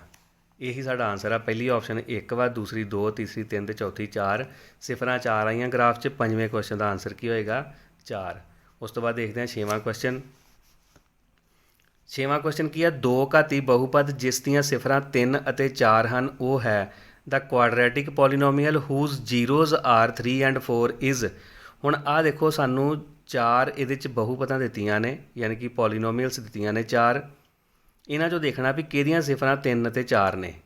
ਹੁਣ ਦੇਖੋ ਬੱਚੇ, ਇਹਦੇ ਦੋ ਤਰੀਕੇ ਆ। ਜਾਂ ਤਾਂ ਤੁਸੀਂ ਬਹੁਪਦ ਨੂੰ ਲੈ ਕੇ ਅਤੇ ਉਹਦੇ ਫੈਕਟਰ ਬਣਾ ਲਓ। ਪਹਿਲੀ ਬਹੁਪਦ ਲਓ, ਉਹਦੇ ਫੈਕਟਰ ਬਣਾਓ, ਜੇ ਉਹਦਾ ਆਨਸਰ 3 ਅਤੇ 4 ਆ ਗਿਆ ਤਾਂ ਫਿਰ ਤਾਂ ਉਹੀ ਆ। ਜਾਂ ਦੂਸਰੀ ਬਹੁਪਦ ਲਓ, ਫਿਰ ਤੀਸਰੀ, ਫਿਰ ਚੌਥੀ। ਦੂਸਰਾ ਤਰੀਕਾ ਇਹਦਾ ਇਹ ਜੇ ਕਿ ਆਹ ਜਿਹੜੀਆਂ ਸਿਫਰਾਂ ਦਿੱਤੀਆਂ ਨੇ 3 ਅਤੇ 4, ਤੁਸੀਂ ਇੱਕ ਵੈਲਿਊ ਕਿਸੇ ਇੱਕ ਬਹੁਪਦ 'ਚ ਪੁੱਟ ਕਰ ਦਿਓ, ਜਾਂ 3 ਕਰ ਦਿਓ ਜਾਂ 4 ਕਰ ਦਿਓ। ਜਦੋਂ ਉਹਦਾ ਆਨਸਰ 0 ਆ ਗਿਆ ਤਾਂ ਸਮਝ ਲਓ ਕਿ ਉਹੀ ਪੋਲੀਨੋਮੀਅਲ ਜਿਹੜੀ ਆ, ਉਹੀ ਬਹੁਪਦ ਜਿਹੜੀ ਆ, ਆਹ ਸਿਫਰਾਂ ਉਹਦੀਆਂ ਨੇ। ਹੁਣ ਚਲੋ ਮੈਂ ਤੁਹਾਨੂੰ ਇਹਦਾ ਕੈਲਕੂਲੇਸ਼ਨ ਇਹਦੀ ਮੈਂ ਕਰਕੇ ਤੁਹਾਨੂੰ ਦਿਖਾਉਣਾ ਕਾਪੀ 'ਤੇ। ਆਹ ਸਾਨੂੰ ਬੱਚੇ ਉਹ ਸਿਫਰਾਂ ਦਿੱਤੀਆਂ ਨੇ, ਸਿਫਰ ਦਿੱਤੀ ਹੈ ਇੱਕ 3 ਅਤੇ ਇੱਕ 4, ਅਤੇ ਆਹ ਸਾਨੂੰ 4 ਜਿਹੜੀਆਂ ਨੇ ਇਹ ਬਹੁਪਦਾਂ ਯਾਨੀ ਪੋਲੀਨੋਮੀਅਲਸ ਦਿੱਤੀਆਂ ਨੇ। ਮੈਂ ਤੁਹਾਨੂੰ ਦੱਸਿਆ ਸੀ ਕਿ ਸਿਰਫ ਇੱਕ ਸਿਫਰ ਕਿਸੇ ਇੱਕ ਬਹੁਪਦ ਵਿੱਚ ਭਰ ਕੇ ਦੇਖੋ ਵੀ ਆਨਸਰ 0 ਆਉਂਦਾ ਕਿ ਨਹੀਂ। ਹੁਣ ਦੇਖੋ, ਜਿਹੜੀ ਤਾਂ ਸਾਰੀਆਂ ਪਲੱਸ ਵਾਲੀਆਂ ਨੇ, ਜਿਹ 'ਚ ਪੂਰੇ ਪਲੱਸ ਨੇ, ਉਹ ਤਾਂ ਸਿਫਰ ਨਹੀਂ ਹੋਣ ਵਾਲੀ, ਕਿਉਂਕਿ ਜਦੋਂ ਇਹ 'ਚ ਕੋਈ ਵੈਲਿਊ ਪੁੱਟ ਕਰਾਂਗੇ ਤਾਂ ਇਹ ਦੋਨੋਂ ਪੋਜ਼ੀਟਿਵ ਨੇ ਅਤੇ ਇਹਨਾਂ ਨੇ ਪਲੱਸ ਹੋ ਕੇ ਅਤੇ ਰਕਮ ਵੱਡੀ ਬਣ ਜਾਣਾ। ਇਹਦੇ 'ਚ ਭਰਨ ਦੀ ਕੋਈ ਲੋੜ ਨਹੀਂ। ਇਹਦੇ 'ਚ ਇੱਕ ਨੈਗੇਟਿਵ ਆ, ਇਹ 'ਚ 2 ਮਾਈਨਸ ਵਾਲੀਆਂ ਨੇ। 2 ਮਾਈਨਸ ਵਾਲੀਆਂ ਵੀ ਜਿਹੜੀਆਂ ਨੇ ਉਹ ਵੀ ਵੈਲਿਊ ਨੂੰ ਖ਼ਤਮ ਨਹੀਂ ਕਰਨਗੀਆਂ। ਇਹਦੇ 'ਚ ਵੀ ਭਰਨ ਦੀ ਲੋੜ ਨਹੀਂ। ਅਸੀਂ ਚੈੱਕ ਕਰਾਂਗੇ ਇੱਕ ਪਹਿਲੀ ਅਤੇ ਇੱਕ ਲਾਸਟ ਵਾਲੀ। ਇਹ ਦੇਖਦੇ ਹਾਂ ਭਰ ਕੇ ਕਿ ਸਾਡੇ ਕੋਲ ਕੀ ਵੈਲਿਊ ਆਉਂਦੀ ਹੈ। ਪਹਿਲੀ 'ਚ ਅਸੀਂ ਭਰ ਕੇ ਦੇਖਦੇ ਹਾਂ। ਮੈਂ ਸਭ ਤੋਂ ਪਹਿਲਾਂ 3 ਭਰ ਦਿੰਦਾ ਇਹਦੇ 'ਚ। ਆਹ ਦੇਖੋ, x ਦੀ ਜਗ੍ਹਾ 'ਤੇ ਮੈਂ 3 ਲਿਖਿਆ, ਇੱਧਰ ਵੀ 3 ਪਲੱਸ ਆਹ ਵਾਲਾ 12 ਆ ਗਿਆ। ਹੁਣ ਆਹ ਦੇਖੋ, 3 ਤੀਏ 9 ਮਾਈਨਸ 7 ਤੀਏ 21 ਜਮ੍ਹਾਂ 12। ਹੁਣ ਆਹ ਦੋਨੋਂ ਪਲੱਸ 'ਤੇ 12 ਅਤੇ 9, ਇਹਨਾਂ ਨੂੰ ਪਲੱਸ ਕੀਤਾ ਅਤੇ ਕਿੰਨਾ ਆ ਗਿਆ 21 ਮਾਈਨਸ 21, ਆਨਸਰ ਕਿੰਨਾ ਆ ਗਿਆ 0। ਯਾਨੀ ਕਿ ਸਾਡਾ ਆਨਸਰ ਇੱਥੇ ਹੀ ਆ ਗਿਆ, ਸਾਨੂੰ ਦੂਸਰਾ ਚੈੱਕ ਕਰਨ ਦੀ ਕੋਈ ਲੋੜ ਹੀ ਨਹੀਂ ਆ। ਪਹਿਲੀ ਆਪਸ਼ਨ ਏ ਜਿਹੜੀ ਆ 6ਵੇਂ ਕੁਐਸਚਨ ਦਾ ਉਹੀ ਆਨਸਰ ਜੇ। ਇਹ ਇਸੇ ਬਹੁਪਦ ਦੀਆਂ ਦੋਨੋਂ ਸਿਫਰਾਂ ਹੋਣਗੀਆਂ। ਜਿਹਦੇ ਵਿੱਚ ਇੱਕ ਵੈਲਿਊ 0 ਆ ਰਹੀ ਆ, ਤੁਸੀਂ ਦੂਸਰੀ ਪੁੱਟ ਕਰਕੇ ਦੇਖਿਓ, ਖੁਦ ਸੋਲਵ ਕਰਿਓ ਇਸ ਕੁਐਸਚਨ ਨੂੰ ਕਿ ਇਹਦੇ ਵਿੱਚ 4 ਭਰਨ 'ਤੇ ਵੀ 0 ਆਉਂਦਾ ਕਿ ਨਹੀਂ ਆਉਂਦਾ। ਔਰ ਤੁਹਾਨੂੰ ਜਿਹੜੀ ਇਹ ਕੈਲਕੂਲੇਸ਼ਨ ਵਾ ਔਰਲ ਆਉਣੀ ਚਾਹੀਦੀ ਹੈ। ਜਿਸ ਤਰ੍ਹਾਂ ਤੁਸੀਂ 4 ਪੁੱਟ ਕਰਦੇ ਹੋ ਅਤੇ 4 ਦਾ ਸਕੇਅਰ ਕੀਤਾ ਅਤੇ 4 ਦਾ ਵਰਗ 16, 7 ਚੌਕਾ 28, 16 ਜਮ੍ਹਾਂ 12 28, 28 ਮਾਈਨਸ 28 0। ਆਹ ਦੇਖੋ, ਸਿੱਧਾ ਹੀ ਆਨਸਰ। ਸਾਨੂੰ ਮੈਂ ਸਿਰਫ ਕੈਲਕੂਲੇਸ਼ਨ ਤਾਂ ਕਰਕੇ ਦੱਸਦਾ ਵਾਂ ਕਿ ਤੁਹਾਨੂੰ ਇੱਕ ਪਤਾ ਲੱਗ ਜਾਏ ਕਿ ਕੁਐਸਚਨ ਕਰਨਾ ਕਿਸ ਤਰ੍ਹਾਂ। ਅਤੇ ਔਰਲ ਜਿਹੜੀ ਆ ਤੁਹਾਡੀ ਕੈਲਕੂਲੇਸ਼ਨ ਉਹ ਵੀ ਤੇਜ਼ ਹੋਣੀ ਚਾਹੀਦੀ ਆ। ਜਦੋਂ ਅਸੀਂ ਕੋਈ ਟੈਸਟ ਦੇਣਾ ਵਾ, ਸਾਨੂੰ ਉੱਥੇ ਆਪਣਾ ਸਮਾਂ ਬਚਾਉਣ ਦੀ ਜ਼ਰੂਰਤ ਹੁੰਦੀ ਆ ਔਰ ਕੈਲਕੂਲੇਸ਼ਨ ਫਾਸਟ ਕਰਨ ਦੀ। ਇਸ ਕਰਕੇ ਬੱਚਿਓ, ਪ੍ਰੈਕਟਿਸ ਜ਼ਿਆਦਾ ਤੋਂ ਜ਼ਿਆਦਾ ਕਰਿਆ ਕਰੋ। ਚਲੋ ਦੇਖਦੇ ਹਾਂ ਨੈਕਸਟ ਕੁਐਸਚਨ। ਆਹ ਦੇਖੋ, ਆਹ ਤੁਹਾਡਾ ਜਿਹੜਾ ਆਨਸਰ ਸੀਗਾ 6ਵੇਂ ਦਾ ਏ ਪਾਰਟ। ਹੁਣ ਦੇਖੋ 7ਵਾਂ ਕੁਐਸਚਨ ਕੀ ਆ ਕਿ 2 ਘਾਤੀ ਬਹੁਪਦ ਦਿੱਤੀ ਹੋਈ ਆ 3x ਸਕੇਅਰ ਜਮ੍ਹਾਂ 15x ਜਮ੍ਹਾਂ 12 ਦੇ ਸਿਫਰ। ਹੁਣ ਇਹਦੇ ਸਿਫਰ ਪੁੱਛਿਆ ਵਾ ਵੀ ਦੋਵੇਂ ਕਿਹੜੇ ਹੋਣਗੇ। ਹੁਣ ਮੈਂ ਕੁਛ ਗੱਲਾਂ ਜਿਹੜੀਆਂ ਤੁਹਾਨੂੰ ਇਹਦੇ 'ਚ ਦੱਸਣੀਆਂ ਸੀਗੀਆਂ, ਉਹ ਹੁਣ ਤੁਹਾਨੂੰ ਇੱਥੇ ਦੱਸਦਾ ਵਾਂ ਮੈਂ। ਉਹ ਤੁਹਾਨੂੰ ਮੈਂ ਦੱਸਤਾ ਉਹਦਾ ਟ੍ਰਿਕ। ਹੁਣ ਇਹਦੇ 'ਚ ਇੱਕ ਚੀਜ਼ ਦਾ ਧਿਆਨ ਰੱਖਿਓ ਕਿ ਜਦੋਂ ਬਹੁਪਦ ਜਿਹੜੀ ਆ ਉਹ 'ਚ ਦੋਨੋਂ ਪਲੱਸ ਦੇ ਸਾਈਨ ਹੋਣ, ਜਦੋਂ ਕਿਸੇ ਬਹੁਪਦ ਵਿੱਚ ਦੋਨੋਂ ਸਾਈਨ ਪਲੱਸ ਦੇ ਹੋਣ ਅਤੇ ਉਹਦੀਆਂ ਜਿਹੜੀਆਂ ਸਿਫਰਾਂ ਹੁੰਦੀਆਂ ਜੇ ਉਹ ਦੋਨੋਂ ਮਾਈਨਸ ਦੀਆਂ ਹੁੰਦੀਆਂ ਜੇ। ਇਹ ਧਿਆਨ ਰੱਖਿਓ, ਦੋਵੇਂ ਪਲੱਸ ਦੇ ਹੋਣ, ਯਾਨੀ ਕਿ ਖਾਸ ਕਰਕੇ ਤੁਸੀਂ ਇਹਨੂੰ ਦੇਖਣਾ ਵਾ ਐਕਸ ਵਾਲੀ ਨੂੰ। ਜੇ ਐਕਸ ਵਾਲੀ ਪਲੱਸ ਦੀ ਅਤੇ ਆਹ ਪਿੱਛੇ ਵੀ ਪਲੱਸ ਵਾ, ਅਤੇ ਦੋਨੋਂ ਸਿਫਰਾਂ ਕਿਹੜੀਆਂ ਹੋਣਗੀਆਂ ਮਾਈਨਸ ਵਾਲੀਆਂ। ਔਰ ਜਿਹੜੀ ਬਹੁਪਦ ਅਸੀਂ ਪਿੱਛੇ ਦੇਖੀ ਆ, ਆਹ ਦੇਖੋ, ਇਹਦੇ 'ਚ ਐਕਸ ਵਾਲੀ ਮਾਈਨਸ ਦੀ ਸੀ, ਪਿੱਛੇ ਪਲੱਸ ਸੀਗਾ, ਅਤੇ ਇਹਦੀਆਂ ਦੋਨੋਂ ਸਿਫਰਾਂ ਕਿਹੜੀਆਂ ਸੀ ਪੋਜ਼ੀਟਿਵ, ਯਾਨੀ ਕਿ ਧਨਾਤਮਕ। ਹੁਣ ਇਹ 'ਚ ਦੋਨੋਂ ਪਲੱਸ ਦੇ ਆ ਗਏ। ਤੁਸੀਂ ਇਹਨੂੰ ਸੋਲਵ ਕਰਕੇ ਵੀ ਦੇਖ ਸਕਦੇ ਹੋ। ਇਹਦੀਆਂ ਦੋਨੋਂ ਸਿਫਰਾਂ ਜਿਹੜੀਆਂ ਨੇ ਉਹ ਰਿਣਾਤਮਕ ਆਉਣਗੀਆਂ, ਮਾਈਨਸ ਵਾਲੀਆਂ ਆਉਣਗੀਆਂ। ਮੈਂ ਤੁਹਾਨੂੰ ਇਹ ਕੁਐਸਚਨ ਸੋਲਵ ਕਰਕੇ ਵੀ ਦਿਖਾ ਦਿੰਦਾ ਵਾਂ। ਵੈਸੇ ਤੁਹਾਨੂੰ ਮੈਂ ਜਿਹੜਾ ਇਹਦਾ ਟ੍ਰਿਕ ਸੀ ਉਹ ਦੱਸਤਾ ਕਿ ਜੇ ਦੋਨੋਂ ਪਲੱਸ ਦੀਆਂ ਵੈਲਿਊਜ਼ ਹੋਣ, ਯਾਨੀ ਕਿ ਬਹੁਪਦ ਪੂਰੀ ਪਲੱਸ ਵਿੱਚ ਦਿੱਤੀ ਹੋਵੇ ਅਤੇ ਉਹਦੀਆਂ ਦੋਨੋਂ ਸਿਫਰਾਂ ਕਿਹੜੀਆਂ ਹੋਣਗੀਆਂ ਰਿਣਾਤਮਕ। ਆਪਸ਼ਨ ਬੀ ਇਹਦਾ ਆਨਸਰ ਹੋਣਾ ਜੇ। ਚਲੋ ਮੈਂ ਤੁਹਾਨੂੰ ਇਹਦਾ ਸੋਲਵ ਕਰਕੇ ਵੀ ਦਿਖਾ ਦਿੰਦਾ। ਆਹ ਦੇਖੋ ਬੱਚਿਓ, 7ਵਾਂ ਕੁਐਸਚਨ ਜਿਹੜਾ ਵਾ ਉਹਦੇ 'ਚ ਆਹ ਸਾਨੂੰ ਪੋਲੀਨੋਮੀਅਲ ਦਿੱਤੀ ਆ। ਹੁਣ ਇਹ ਪੋਲੀਨੋਮੀਅਲ ਦੇ ਜਿਹੜੇ ਅਸੀਂ ਸਿਫਰ ਬਣਾਉਂਦੇ ਆ, ਉਹਦਾ ਰੂਲ ਤੁਹਾਨੂੰ ਪਤਾ ਹੀ ਆ ਕਿ ਪਹਿਲਾਂ ਅਸੀਂ ਐਕਸ ਸਕੇਅਰ ਦਾ ਜਿਹੜਾ ਗੁਣਾਕ ਹੁੰਦਾ ਵਾ, ਉਹਨੂੰ ਜਿਹੜੀ ਕੌਂਸਟੈਂਟ ਟਰਮ ਆ ਉਹਦੇ ਨਾਲ ਅਸੀਂ ਗੁਣਾ ਕਰਦੇ ਹਾਂ। ਅਤੇ ਇਹਨੂੰ 3 ਨੂੰ 12 ਨਾਲ ਗੁਣਾ ਕੀਤੀ ਅਤੇ ਕਿੰਨਾ ਆਉਂਦਾ 3 ਗੁਣਾ 12 36। ਜਿਹੜਾ ਵਿਚਲਾ ਨੰਬਰ ਵਾ ਉਹ ਹੈਗਾ ਜੇ 15 ਪਲੱਸ ਦਾ ਵਾ। ਕੌਂਸਟੈਂਟ ਟਰਮ ਜਿਹੜੀ ਆ ਉਹਦੇ ਨਾਲ ਸਾਨੂੰ ਜਿਹੜੀ ਕਿਹੜੀ ਦਿੱਤੀ ਆ ਸਾਈਨ ਪਲੱਸ ਦਾ, ਯਾਨੀ ਕਿ 2 ਨੰਬਰ ਅਸੀਂ ਇਹੋ ਜਿਹੇ ਲੈਣੇ ਆ ਜਿਨ੍ਹਾਂ ਨੂੰ ਜੋੜੀਏ ਅਤੇ 15 ਆਵੇ ਅਤੇ ਜੇ ਗੁਣਾ ਕਰੀਏ ਤਾਂ 36 ਆਵੇ। ਹੁਣ ਦੇਖੋ ਤੁਸੀਂ 2 ਨੰਬਰ ਸੋਚੋ ਇਹਦੇ ਕਿਹੜੇ ਕਿਹੜੇ ਹੋ ਸਕਦੇ ਆ। ਉਹ 2 ਨੰਬਰ ਬੱਚੇ ਕਿਹੜੇ ਕਿਹੜੇ ਹੋਣਗੇ, 12 ਅਤੇ 3। 12 ਜਮਾ 3 15 ਅਤੇ 12 ਗੁਣਾ 3 36। ਹੁਣ ਆਹ ਦੇਖੋ ਅਸੀਂ ਇੱਥੇ ਇਹੀ ਨੰਬਰ ਲਿਖਾਂਗੇ 3x²। ਪਹਿਲਾਂ ਮੈਂ ਲਿਖ ਲਿਆ 12x ਜਮਾ 3x ਜਮਾ 12। ਇਹਦੇ 'ਚੋਂ 3 ਅਤੇ ਨਾਲ x ਜਿਹੜਾ ਵਾ ਉਹ ਸਾਂਝਾ ਨਿਕਲ ਜਾਏਗਾ। ਇੱਥੇ ਬਚਿਆ x ਜਮਾ 4 ਤੀਏ 12 ਹੁੰਦੇ ਆ, 4 ਆ ਗਿਆ। ਇਹਦੇ 'ਚੋਂ 3 ਕਾਮਨ ਨਿਕਲ ਗਿਆ ਅਤੇ 3 ਚੌਕੇ 12, ਇੱਥੇ ਵੀ 4 ਆ ਗਿਆ। ਆਹ ਦੇਖੋ ਦੋਨੋਂ ਬਰੈਕਟ ਸਾਡੀਆਂ ਸੇਮ ਆ ਗਈਆਂ। ਹੁਣ ਅਸੀਂ ਇਹਨੂੰ ਕਾਮਨ ਕੱਢ ਲਾਂਗੇ x+4 ਅਤੇ ਬਾਕੀ ਕੀ ਬਚਿਆ 3x+3। ਹੁਣ ਇਹ 'ਚ ਸਿਫਰਾਂ ਦੇਖਣੀਆਂ ਸੀ ਅਤੇ ਜਾਂ ਤਾਂ x+ ਜਿਹੜਾ 4 ਵਾ ਉਹ ਬਰਾਬਰ 0 ਹੋਏਗਾ ਅਤੇ ਜਾਂ ਫਿਰ 3x+3 ਬਰਾਬਰ 0 ਹੋਏਗਾ। ਅਤੇ ਇਹਦੀ ਵੈਲਿਊ ਕਿੰਨੀ ਆਈ, x ਬਰਾਬਰ ਹੈ ਆ +4 ਸੀਗਾ ਇੱਥੇ ਅਤੇ ਇੱਧਰ ਆ ਕੇ -4 ਹੋ ਗਿਆ। ਹੁਣ ਇਹਦੇ ਵਿੱਚ 3x ਬਰਾਬਰ ਹੈ -3 ਅਤੇ x ਬਰਾਬਰ ਹੈ -3/3। ਹੁਣ ਇੱਥੇ 3 ਦੇ ਨਾਲ 3 ਕੱਟਿਆ ਗਿਆ ਅਤੇ ਕਿੰਨਾ ਆ ਗਈ, x ਦੀ ਵੈਲਿਊ ਕਿੰਨੀ ਆ ਗਈ, -1। ਹੁਣ ਆਹ ਦੇਖੋ ਇੱਥੇ -1 ਇੱਧਰ -4, ਯਾਨੀ ਕਿ ਦੋਨੋਂ ਵੈਲਿਊਜ਼ ਜਿਹੜੀਆਂ ਕਿਹੜੀਆਂ ਆ ਗਈਆਂ, ਰਿਣਾਤਮਕ। ਇਹੀ ਤੁਹਾਨੂੰ ਮੈਂ ਆਪਸ਼ਨ ਦੱਸੀ ਸੀ ਕਿ 7ਵੇਂ ਕੁਐਸਚਨ ਦਾ ਜਿਹੜਾ ਆਨਸਰ ਵਾ ਉਹ ਦੇਖੋ B ਆਪਸ਼ਨ, ਦੋਨੋਂ ਰਿਣਾਤਮਕ ਹਨ। ਇਹ ਧਿਆਨ ਰੱਖਿਓ ਕਿ ਜੇ ਦੋਨੋਂ ਪਲੱਸ ਦੇ ਹੋਣਗੇ ਦੋਵੇਂ ਰਿਣਾਤਮਕ ਹੋਣਗੇ, ਅਤੇ ਜੇ x ਵਾਲੀ ਟਰਮ ਜਿਹੜੀ ਮਾਈਨਸ ਦੀ ਆ ਜੇ, x ਦਾ ਕੋਫੀਸ਼ੀਐਂਟ ਮਾਈਨਸ 'ਚ ਹੋਵੇ ਤਾਂ ਦੋਨੋਂ ਸਿਫਰਾਂ ਇਹਦੀਆਂ ਧਨਾਤਮਕ ਆਉਣਗੀਆਂ। ਆ 6ਵੇਂ ਕੁਐਸਚਨ 'ਚ ਇਹਦੇ ਨਾਲ ਦਾ ਹੀ ਇੱਕ ਕੁਐਸਚਨ 6ਵੇਂ ਕੁਐਸਚਨ 'ਚੋਂ ਨਿਕਲ ਜਾਂਦਾ, ਔਰ ਉਹ ਤੁਹਾਨੂੰ ਮੈਂ ਨਾਲ ਹੀ ਦੱਸ ਦਿੱਤਾ ਇਹਦੇ 'ਚ। ਆਹ ਦੇਖੋ ਬੱਚਿਓ ਜਿਹੜਾ ਅਗਲਾ ਕੁਐਸਚਨ ਆ 8ਵਾਂ, ਉਹਦੇ 'ਚ ਕੀ ਆ, ਦਿੱਤਾ ਹੈ ਕਿ 3 ਘਾਤੀ ਬਹੁਪਦ ax³ + bx² + cx + d ਦੀਆਂ ਸਿਫਰਾਂ ਵਿੱਚੋਂ ਇੱਕ ਸਿਫਰ 0 ਹੈ ਤਾਂ ਬਾਕੀ 2 ਸਿਫਰਾਂ ਦਾ ਗੁਣਨਫਲ ਹੈ। ਯਾਨੀ ਕਿ ਬਾਕੀ ਦੀਆਂ ਜਿਹੜੀਆਂ 2 ਸਿਫਰਾਂ ਨੇ ਉਹਨਾਂ ਦਾ ਗੁਣਨਫਲ ਕੀ ਹੋਵੇਗਾ, ਜਿਨ੍ਹਾਂ 'ਚੋਂ ਇੱਕ ਸਿਫਰ ਜਿਹੜੀ ਆ ਉਹ 0 ਦਿੱਤੀ ਹੋਈ ਆ। ਦੇਖੋ ਬੱਚਿਓ ਬਹੁਪਦ ਦੀ ਜਿੰਨੀ ਘਾਤ ਹੁੰਦੀ ਜੇ ਨਾ, ਉਹਦੀਆਂ ਉਨੀਆਂ ਹੀ ਸਿਫਰਾਂ ਹੁੰਦੀਆਂ ਨੇ। ਜਿਸ ਤਰ੍ਹਾਂ ਅਸੀਂ 2 ਘਾਤੀ ਬਹੁਪਦ ਮੈਂ ਹੁਣੇ ਤੁਹਾਨੂੰ ਕਰਵਾ ਕੇ ਦੱਸੀ ਹੈ ਇੱਕ ਐਗਜ਼ਾਮਪਲ, ਜਿਹੜਾ ਅਸੀਂ ਪਿਛਲਾ ਕੁਐਸਚਨ ਕੀਤਾ 7ਵਾਂ, ਉਹਦੇ ਵਿੱਚ ਉਹਦੀਆਂ 2 ਸਿਫਰਾਂ ਆਈਆਂ ਸੀ। ਉਸ ਤੋਂ ਉੱਪਰ ਦੇਖੋ 6ਵਾਂ ਕੁਐਸਚਨ ਵਾ, ਉਹਦੇ 'ਚ ਵੀ 2 ਘਾਤੀ ਬਹੁਪਦ ਦਿੱਤੀ ਹੋਈ ਆ, ਉਹਦੀਆਂ ਵੀ 2 ਸਿਫਰਾਂ ਨੇ। ਜੇ ਘਾਤ 2 ਆ ਅਤੇ ਸਿਫਰਾਂ 2 ਨੇ, ਜੇ ਘਾਤ 3 ਹੋਏਗੀ ਅਤੇ ਸਿਫਰਾਂ ਵੀ ਉਹਦੀਆਂ 3 ਹੋਣਗੀਆਂ। ਉਹਨਾਂ ਤਿੰਨਾਂ ਵਿੱਚੋਂ ਇੱਕ ਸਿਫਰ ਜਿਹੜੀ 0 ਦਿੱਤੀ ਆ। ਲੇਕਿਨ ਆਹ ਜਿਹੜਾ ਕੁਐਸਚਨ ਜੇ ਨਾ ਬੱਚਿਓ, ਇਹ ਤੁਹਾਡੇ ਸਿਲੇਬਸ ਤੋਂ ਬਾਹਰ ਦਾ ਕੁਐਸਚਨ ਜੇ, ਲੇਕਿਨ ਤੁਹਾਡੀ ਬੁੱਕ ਦੇ ਵਿੱਚ ਇਹਦੇ ਬਾਰੇ ਕਿਤੇ ਨਾ ਕਿਤੇ ਐਕਸਪਲੇਨ ਕੀਤਾ ਹੋਇਆ ਵਾ। ਮੈਂ ਤੁਹਾਨੂੰ ਇਹਦੇ ਬਾਰੇ ਦੱਸ ਦਿੰਦਾ ਵਾਂ ਕਿ ਇਹ ਜਿਹੜੀ 3 ਘਾਤੀ ਜਿਹੜੀ ਬਹੁਪਦ ਵਾ, ਇਹਦੇ ਜਿਹੜੇ ਸਿਫਰ ਅਸੀਂ ਕਿਸ ਤਰ੍ਹਾਂ ਲੈਂਦੇ ਆ, ਉਹਨਾਂ ਦਾ ਜੋੜ ਕਿਸ ਤਰ੍ਹਾਂ ਲੈਂਦੇ ਆ, ਉਹਨਾਂ ਦਾ ਗੁਣਨਫਲ ਕਿਸ ਤਰ੍ਹਾਂ ਲੈਂਦੇ ਆ। ਚਲੋ ਦੇਖਦੇ ਹਾਂ। ਆਹ ਦੇਖੋ ਬੱਚਿਓ ਜਿਹੜਾ 8ਵਾਂ ਕੁਐਸਚਨ ਵਾ ਇਹ ਥੋੜ੍ਹਾ ਡਿਫਰੈਂਟ ਜੇ, ਇਹਨੂੰ ਬੜੇ ਧਿਆਨ ਨਾਲ ਸੁਣਿਓ ਔਰ ਸਮਝਿਓ। ਦੇਖੋ ਸਾਨੂੰ ਆ ਪਹਿਲਾਂ ਜਿਹੜੀ ਬਹੁਪਦ ਦਿੱਤੀ ਹੋਈ ਆ ਉਹ 3 ਘਾਤੀ ਬਹੁਪਦ ਦਿੱਤੀ, ਮੈਂ ਲਿਖ ਲਈ। ਕਹਿੰਦੇ ਇਹਦੀ 1 ਸਿਫਰ 0 ਹੈ, ਬਾਕੀ 2 ਸਿਫਰਾਂ ਦਾ ਗੁਣਨਫਲ ਪਤਾ ਕਰੋ। ਆਹ 4 ਆਪਸ਼ਨਸ ਦਿੱਤੀਆਂ ਨੇ, ਇਹਦੇ ਵਿੱਚੋਂ ਇੱਕ ਆਨਸਰ ਵਾ। ਮੈਂ ਤੁਹਾਨੂੰ ਸਭ ਤੋਂ ਪਹਿਲਾਂ ਦੱਸਦਾ ਕਿ ਜਿਹੜੀ 3 ਘਾਤੀ ਬਹੁਪਦ ਹੁੰਦੀ ਜੇ, ਉਹਦੀਆਂ ਅਸੀਂ ਜਿਸ ਤਰ੍ਹਾਂ 2 ਘਾਤੀ ਬਹੁਪਦ ਦੀਆਂ ਸਿਫਰਾਂ ਇੱਕ ਅਲਫਾ ਲੈ ਲੈਂਦੇ ਸੀ ਅਤੇ ਇੱਕ ਕਿਹੜੀ ਲੈਂਦੇ ਸੀ, ਬੀਟਾ, ਅਲਫਾ ਬੀਟਾ ਅਤੇ ਗੈਮਾ। ਆਹ ਅਸੀਂ ਇਹਦੀ ਤੀਸਰੀ ਜਿਹੜੀ ਆ ਸਿਫਰ ਲੈ ਲਈ। ਹੁਣ ਦੇਖੋ ਇਹ 3 ਸਿਫਰਾਂ ਨੇ, ਇਹਦੇ ਵਿੱਚੋਂ ਕਹਿੰਦੇ ਕਿ ਇੱਕ ਸਿਫਰ ਜਿਹੜੀ ਉਹ 0 ਆ। ਮੰਨ ਲਓ ਕਿ ਪਹਿਲੀ 0 ਹੋ ਗਈ, ਜਾਂ ਅਲਫਾ 0 ਆ ਗਈ, ਜਾਂ ਬੀਟਾ 0 ਆ ਗਈ, ਜਾਂ ਗੈਮਾ 0 ਆ ਗਈ। ਇਹਨਾਂ ਵਿੱਚੋਂ ਇੱਕ ਸਿਫਰ 0 ਆ, ਤੁਸੀਂ ਕਿਸੇ ਨੂੰ ਵੀ 0 ਮੰਨ ਸਕਦੇ ਹੋ। ਹੁਣ ਮੈਂ ਤੁਹਾਨੂੰ ਇਸ ਤੋਂ ਅੱਗੇ ਪਹਿਲਾਂ ਦੱਸਦਾ, ਫਿਰ ਅਸੀਂ ਇਸ ਪਾਸੇ ਆਵਾਂਗੇ ਕਿ ਇੱਕ ਸਿਫਰ 0 ਆ। ਪਹਿਲਾਂ ਦੇਖ ਲਈਏ ਕਿ ਇਹ ਜਿਹੜੀ 3 ਘਾਤੀ ਬਹੁਪਦ ਵਾ, ਇਹਦੀਆਂ ਸਿਫਰਾਂ ਦਾ ਜੋੜ ਅਸੀਂ ਕਿਸ ਤਰ੍ਹਾਂ ਲੈਂਦੇ ਹਾਂ ਅਤੇ ਸਿਫਰਾਂ ਦਾ ਗੁਣਨਫਲ ਜਿਹੜਾ ਉਹ ਕਿਸ ਤਰ੍ਹਾਂ ਲੈਂਦੇ ਹਾਂ। ਇਹਦੇ 'ਚ ਦੇਖਿਓ ਥੋੜ੍ਹਾ ਡਿਫਰੈਂਟ ਜੇ, ਜਿਹੜਾ ਸਿਫਰਾਂ ਦਾ ਜੋੜ ਵਾ ਉਹ alpha + beta + gamma is equal to -b/a। ਇਹ ਸਾਡੇ ਕੋਲ ਕੀ ਆ ਗਿਆ, ਸਿਫਰਾਂ ਦਾ ਜੋੜ।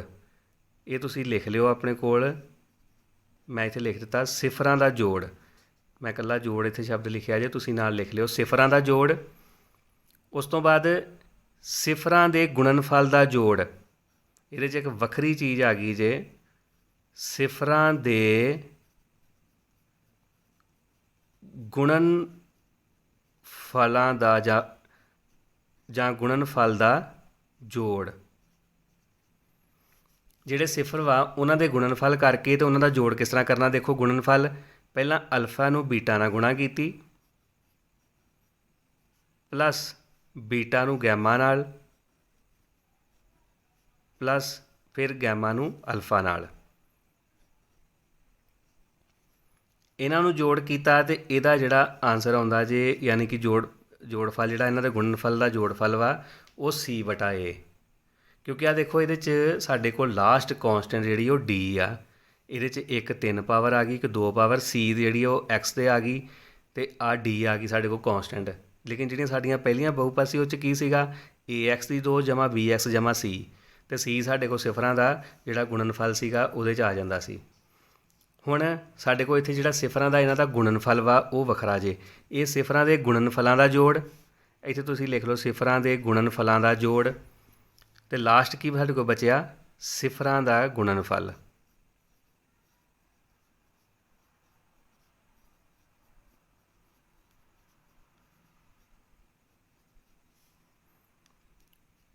ਉਹ ਕੀ ਸਾਡੇ ਕੋਲ ਬਚਿਆ, ਇਹ ਆ ਗਿਆ ਸਾਡੇ ਕੋਲ ਅਲਫਾ ਬੀਟਾ ਗੈਮਾ। ਇਹ ਕਿਹਦੇ ਬਰਾਬਰ ਆਇਆ, -d/a। ਆ ਜੇ ਸਾਡੇ ਕੋਲ ਤੀਸਰਾ ਜਿਹੜਾ ਲਾਸਟ ਵਾਲਾ ਸੀਗਾ। ਹੁਣ ਦੇਖੋ ਜਿਹੜਾ ਸਾਡਾ ਕੁਐਸਚਨ ਵਾ ਉਹ ਬੜੇ ਧਿਆਨ ਨਾਲ ਸਮਝਣ ਵਾਲਾ ਜੇ। ਆ ਦੇਖੋ ਕਹਿੰਦੇ ਕਿ ਸਾਡੇ ਕੋਲ ਆ ਬਹੁਪਦ ਵਾ, ਇਹਦੀ 1 ਸਿਫਰ 0 ਵਾ। ਮੰਨ ਲਓ ਇਹਦੀ ਮੈਂ ਪਹਿਲੀ ਸਿਫਰ ਹੀ 0 ਕਰ ਦਿੰਦਾ, ਅਲਫਾ 0 ਹੋ ਗਈ। ਸਾਡੇ ਕੋਲ ਦੂਸਰੀਆਂ ਕਿਹੜੀਆਂ ਬਚੀਆਂ, ਇੱਕ ਬੀਟਾ ਅਤੇ ਇੱਕ ਗੈਮਾ। ਤੁਸੀਂ ਭਾਵੇਂ ਬੀਟਾ ਨੂੰ 0 ਕਰ ਦਿਓ ਭਾਵੇਂ ਗੈਮਾ ਨੂੰ 0 ਕਰ ਦਿਓ, ਉਹ ਕੋਈ ਫਰਕ ਨਹੀਂ ਪੈਣਾ, ਕਿਉਂਕਿ ਉਹਨਾਂ ਨੇ ਸਿਰਫ ਇਹ ਕਿਹਾ ਵੀ 1 ਸਿਫਰ 0 ਆ। ਹੁਣ ਸਾਡੇ ਕੋਲ ਆ ਬਚ ਗਈਆਂ, ਅਲਫਾ 0 ਆ ਗਈ, ਬੀਟਾ ਗੈਮਾ ਬਚ ਗਈ। ਹੁਣ ਸਾਨੂੰ ਕੀ ਕਹਿੰਦੇ ਕਿ ਬਾਕੀ 2 ਸਿਫਰਾਂ ਦਾ ਗੁਣਨਫਲ ਪਤਾ ਕਰੋ। ਹੁਣ ਦੇਖੋ ਜਿਹੜਾ ਸਿਫਰਾਂ ਦਾ ਗੁਣਨਫਲ ਦਾ ਜੋੜ ਜਿਹੜਾ ਸੀਗਾ ਉਹ ਸਾਡੇ ਕੋਲ ਆ ਰਿਹਾ ਵਾ। ਹੁਣ 2 ਸਿਫਰਾਂ ਦਾ ਗੁਣਨਫਲ ਜਿਹੜਾ ਵਾ ਉਹ ਬਾਕੀ ਕਿਹੜਾ ਬਚੇਗਾ ਸਾਡੇ ਕੋਲ, ਉਹ ਦੇਖੋ। ਆਹ ਦੇਖੋ ਬੱਚਿਓ, ਜਿਹੜੀਆਂ ਸਾਡੇ ਕੋਲ 3 ਸਿਫਰਾਂ ਨੇ, ਮੈਂ 1 ਸਿਫਰ ਨੂੰ 0 ਲੈ ਲਿਆ। ਹੁਣ ਜਦੋਂ ਮੈਂ ਸਿਫਰਾਂ ਦਾ ਗੁਣਨਫਲ ਕੱਢਦਾ ਵਾਂ ਤੇ ਮੰਨ ਲਓ ਮੈਂ ਇਹਦੇ 'ਤੇ ਲਿਖ ਲੈਣਾ ਕਿ ਅਲਫਾ ਦੀ ਵੈਲਿਊ 0 ਆ, ਕਿਉਂਕਿ 1 ਸਿਫਰ 0 ਆ ਸਾਡੇ ਕੋਲ। ਆ ਦੇਖੋ, ਅਤੇ ਇਹਦੇ ਨਾਲ ਮਲਟੀਪਲਾਈ 'ਚ ਆ ਗਿਆ ਬੀਟਾ ਅਤੇ ਗੈਮਾ ਇਜ਼ ਇਕੁਅਲ ਟੂ -d/a। ਹੁਣ ਆਹ ਸਾਈਡ 'ਤੇ 0 ਹੋ ਗਈ, ਜਦੋਂ 0 ਦੇ ਨਾਲ ਇਹਨਾਂ ਦੀ ਮਲਟੀਪਲਾਈ ਕਰਾਂਗੇ ਅਤੇ ਇਹ 0 ਹੋ ਗਿਆ ਸਾਰਾ, ਅਤੇ ਇੱਧਰ ਕੀ ਆ ਗਿਆ -d/a। ਇੱਥੋਂ ਹੁਣ a ਨੂੰ ਮੈਂ ਇੱਧਰ ਮਲਟੀਪਲਾਈ ਕੀਤਾ ਅਤੇ 0 ਨੂੰ a ਨਾਲ ਮਲਟੀਪਲਾਈ ਕੀਤਾ ਜਦੋਂ, ਅਤੇ ਇਹ ਵੀ 0 ਹੋ ਜਾਏਗਾ, ਅਤੇ ਮਾਈਨਸ ਵੀ ਇੱਧਰ ਆ ਕੇ 0 ਹੋ ਜਾਏਗੀ, ਅਤੇ ਸਾਡੇ ਕੋਲ ਕੀ ਬਚਿਆ, 0 ਇਜ਼ ਇਕੁਅਲ ਟੂ d, ਜਾਂ ਇਹਨੂੰ ਅਸੀਂ ਕੀ ਲਿਖ ਸਕਦੇ ਹਾਂ, d = 0। ਹੁਣ ਦੇਖੋ ਸਾਡੇ ਕੋਲ d 0 ਆ ਗਿਆ। ਹੁਣ ਜਿਹੜੀ ਸਾਡੇ ਕੋਲ ਆਹ ਵਾਲੀ ਬਹੁਪਦ ਸਾਨੂੰ ਦਿੱਤੀ ਹੋਈ ਆ ਪੋਲੀਨੋਮੀਅਲ, ਜਦੋਂ ਇਹਦੇ 'ਚ d 0 ਹੋ ਗਿਆ ਤਾਂ ਸਾਡੇ ਕੋਲ ਕੀ ਬਚਿਆ, ax³ + bx² + cx। ਹੁਣ ਜਦੋਂ ਮੈਂ ਇਹਦੇ ਵਿੱਚ ਆ ਜਦੋਂ d 0 ਹੋ ਗਿਆ ਤੇ ਮੈਂ ਇਹਦੇ 'ਚ ਆਹ ਚੀਜ਼ ਜਦੋਂ ਫਾਈਂਡ ਕਰਨੀ ਆ ਕਿ ਬਾਕੀ 2 ਸਿਫਰਾਂ ਦਾ ਗੁਣਨਫਲ ਪਤਾ ਕਰੋ, ਅਤੇ ਉਦੋਂ ਫਿਰ ਮੇਰੇ ਕੋਲ ਕੰਡੀਸ਼ਨ ਕਿਹੜੀ ਰਹਿ ਜਾਂਦੀ ਆ, ਗੁਣਨਫਲ ਵਾਲੀ। ਆ ਜਿਹੜੀ ਮੈਂ ਤੁਹਾਨੂੰ ਦੂਸਰੀ ਦੱਸੀ ਸੀ, ਸਿਫਰਾਂ ਦੇ ਗੁਣਨਫਲਾਂ ਦਾ ਜੋੜ। ਹੁਣ ਮੇਰੇ ਕੋਲ ਕੰਡੀਸ਼ਨ ਸਿਰਫ ਇਹੀ ਬਚਦੀ ਆ, ਕਿਉਂਕਿ ਇੱਥੇ ਤਾਂ d 0 ਹੋ ਗਿਆ। ਹੁਣ ਮੈਂ d ਵਾਲੀ ਵੈਲਿਊ ਨੂੰ ਲੈ ਹੀ ਨਹੀਂ ਸਕਦਾ। ਜਦੋਂ ਇੱਕ ਇਹਦੀ ਸਿਫਰ ਜਿਹੜੀ ਸੀਗੀ, ਇੱਕ 0 ਦਿੱਤੀ ਹੋਈ ਹੈ ਸਾਨੂੰ ਗਿਵਨ 'ਚ, ਮੈਂ ਉਹ ਇੱਥੇ ਪੁੱਟ ਕੀਤੀ ਅਤੇ ਸਾਡੇ ਕੋਲ d 0 ਆ ਗਿਆ। d 0 ਹੋ ਗਿਆ। ਹੁਣ ਬਾਕੀ ਜੋ ਬਚਿਆ ਵਾ ਉਹਦੇ 'ਚ ਸਾਡੇ ਕੋਲ ਕੀ ਬਚਿਆ, a b ਅਤੇ c। ਹੁਣ ਸਾਨੂੰ ਚਾਹੀਦਾ ਗੁਣਨਫਲ, ਅਤੇ ਗੁਣਨਫਲ ਵਾਲੀ ਇਹੀ ਕੰਡੀਸ਼ਨ ਬਚੀ, ਇਹਦੇ 'ਚ c/a ਆ। ਅਤੇ ਇੱਧਰ ਮੈਂ ਦੇਖੋ, ਮੈਂ ਇਹਦੇ 'ਚ ਇੱਕ ਵੈਲਿਊ ਅਲਫਾ ਨੂੰ 0 ਕਰਕੇ ਤੁਹਾਨੂੰ ਦੱਸ ਦਿੰਦਾ। ਹੁਣ ਜਦੋਂ ਅਸੀਂ ਸਿਫਰਾਂ ਦੇ ਗੁਣਨਫਲਾਂ ਦਾ ਜੋੜ ਦੇਖਦੇ ਹਾਂ ਤਾਂ ਉਹਦੇ 'ਚ ਅਲਫਾ 0 ਹੋ ਗਿਆ। ਆ ਦੇਖੋ 0 ਅਤੇ ਨਾਲ ਕੀ ਆ ਗਿਆ, ਬੀਟਾ ਪਲੱਸ ਬੀਟਾ ਗੈਮਾ, ਅਤੇ ਇਹਦੇ 'ਚ ਗੈਮਾ ਅਤੇ ਅਲਫਾ ਕੀ ਆ ਗਿਆ ਫਿਰ ਇੱਥੇ 0 ਇਜ਼ ਇਕੁਅਲ ਟੂ c/a। ਆ ਦੇਖੋ ਇੱਥੇ ਮੈਂ ਵੈਲਿਊ ਪੁੱਟ ਕੀਤੀ ਆ ਵਾਲੀ, ਅਲਫਾ ਨੂੰ 0 ਲਿਆ।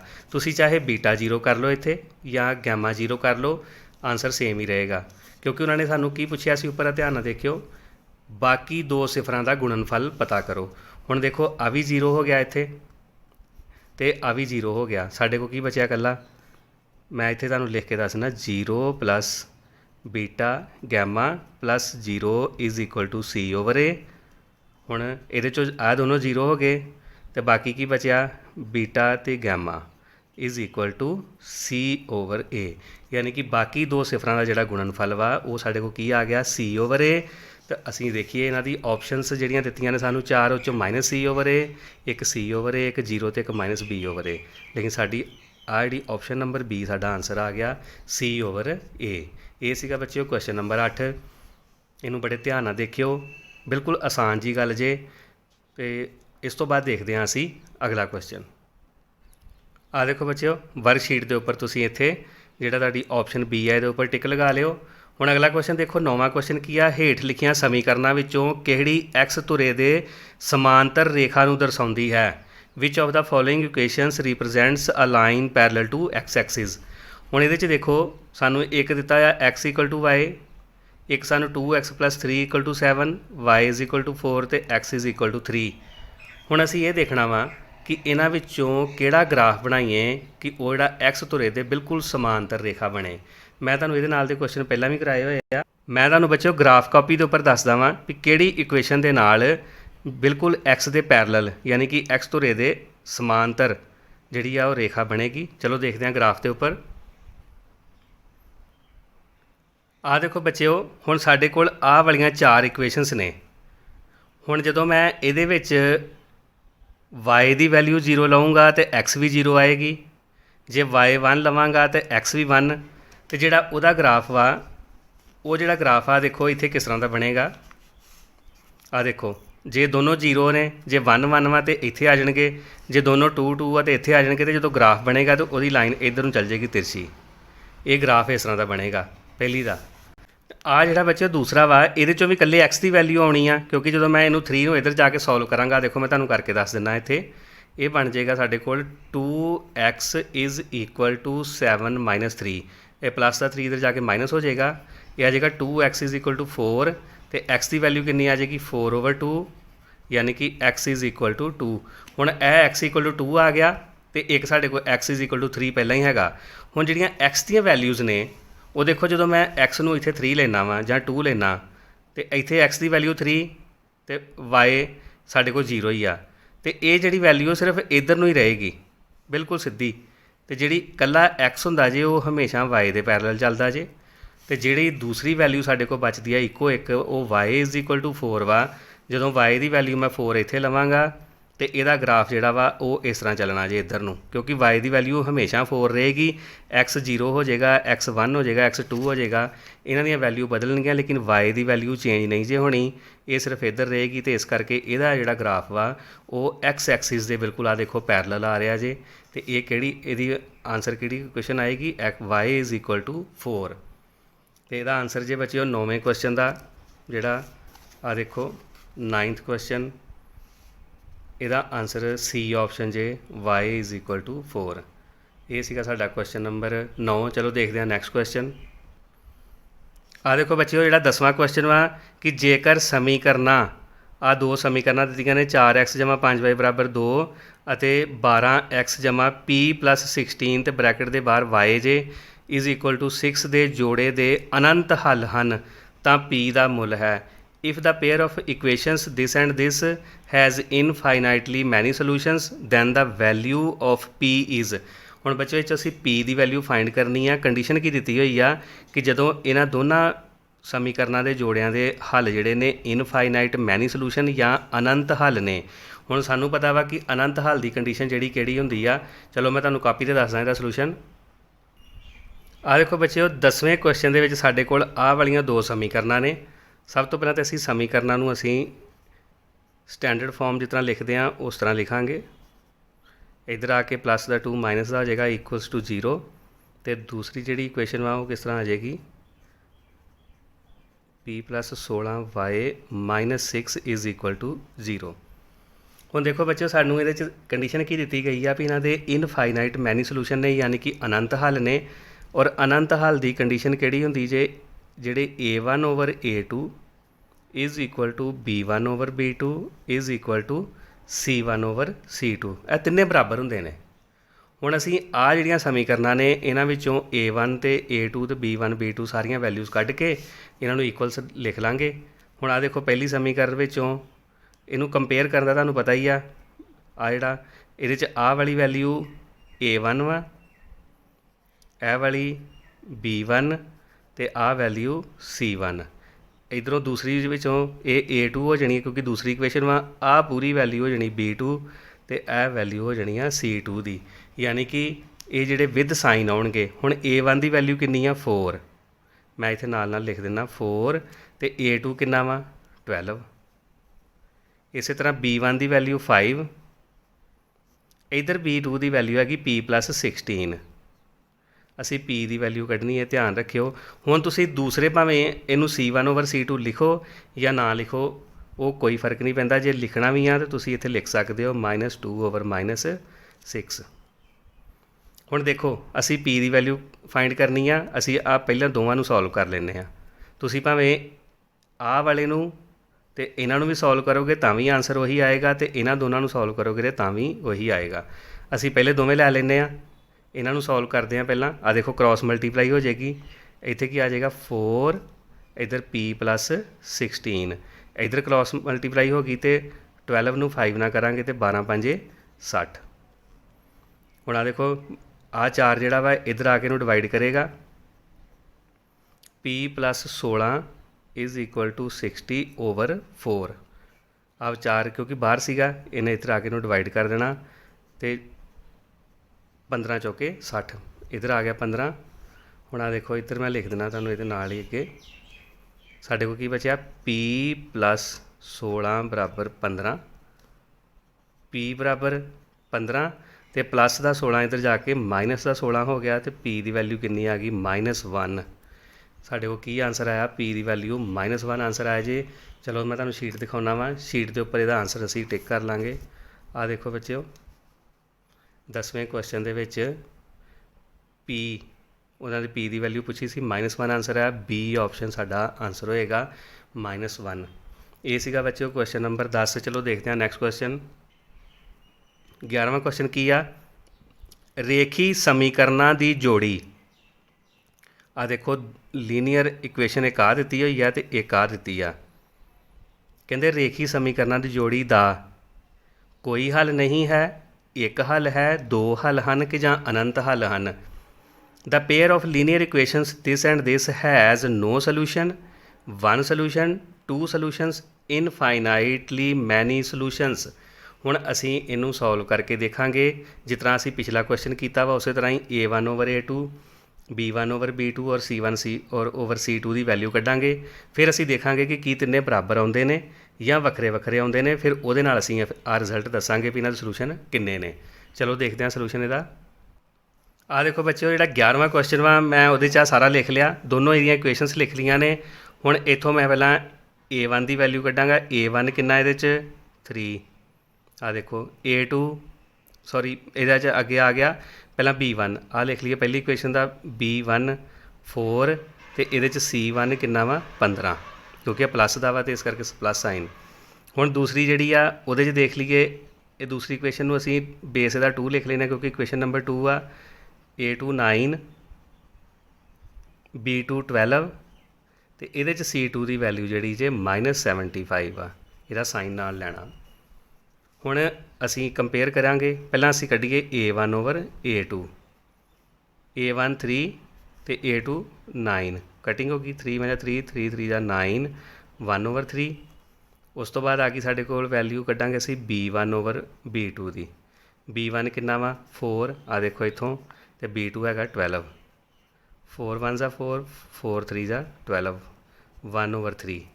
ਇਹ ਸਾਡੇ ਕੋਲ ਇਹਦੀ ਵੈਲਿਊ ਆ ਗਈ। ਤੇ ਹੁਣ ਅਸੀਂ ਤੀਸਰੀ ਵੈਲਿਊ ਕੱਢਣੀ ਆ C1 / C2 ਦੀ। ਇਹ ਆ ਗਿਆ ਸਾਡੇ ਕੋਲ 15 / -75। 15 × 15 ਤੇ 15 5 75। ਇਹ ਸਾਡੇ ਕੋਲ ਵੈਲਿਊ ਕੀ ਆ ਗਈ -1/5। ਹੁਣ ਦੇਖੋ ਬੱਚੇ ਉਹ ਪਹਿਲੀਆਂ ਦੋ ਵੈਲਿਊਜ਼ ਇਕੁਅਲ ਆਈਆਂ ਨੇ ਲੇਕਿਨ ਤੀਸਰੀ ਬਰਾਬਰ ਨਹੀਂ ਆਈ। ਤਾਂ ਅਸੀਂ ਇਹ ਕੰਡੀਸ਼ਨ ਕਿਸ ਤਰ੍ਹਾਂ ਲਿਖਾਂਗੇ A1 / A2 = ਇਹ ਦੋਨੋਂ ਬਰਾਬਰ ਨੇ। B1 / B2 ਆ ਦੇਖੋ ਇਹਦੀ ਵੈਲਿਊ 1/3 ਤੇ ਇਹ ਵੀ 1/3। ਇਹ ਦੋਨੋਂ ਬਰਾਬਰ ਆ ਗਈਆਂ, ਲੇਕਿन तीसरी वैल्यू जी C1/C2 की आ वो बराबर इन्हां दे नहीं आई, not equal to C1/C2।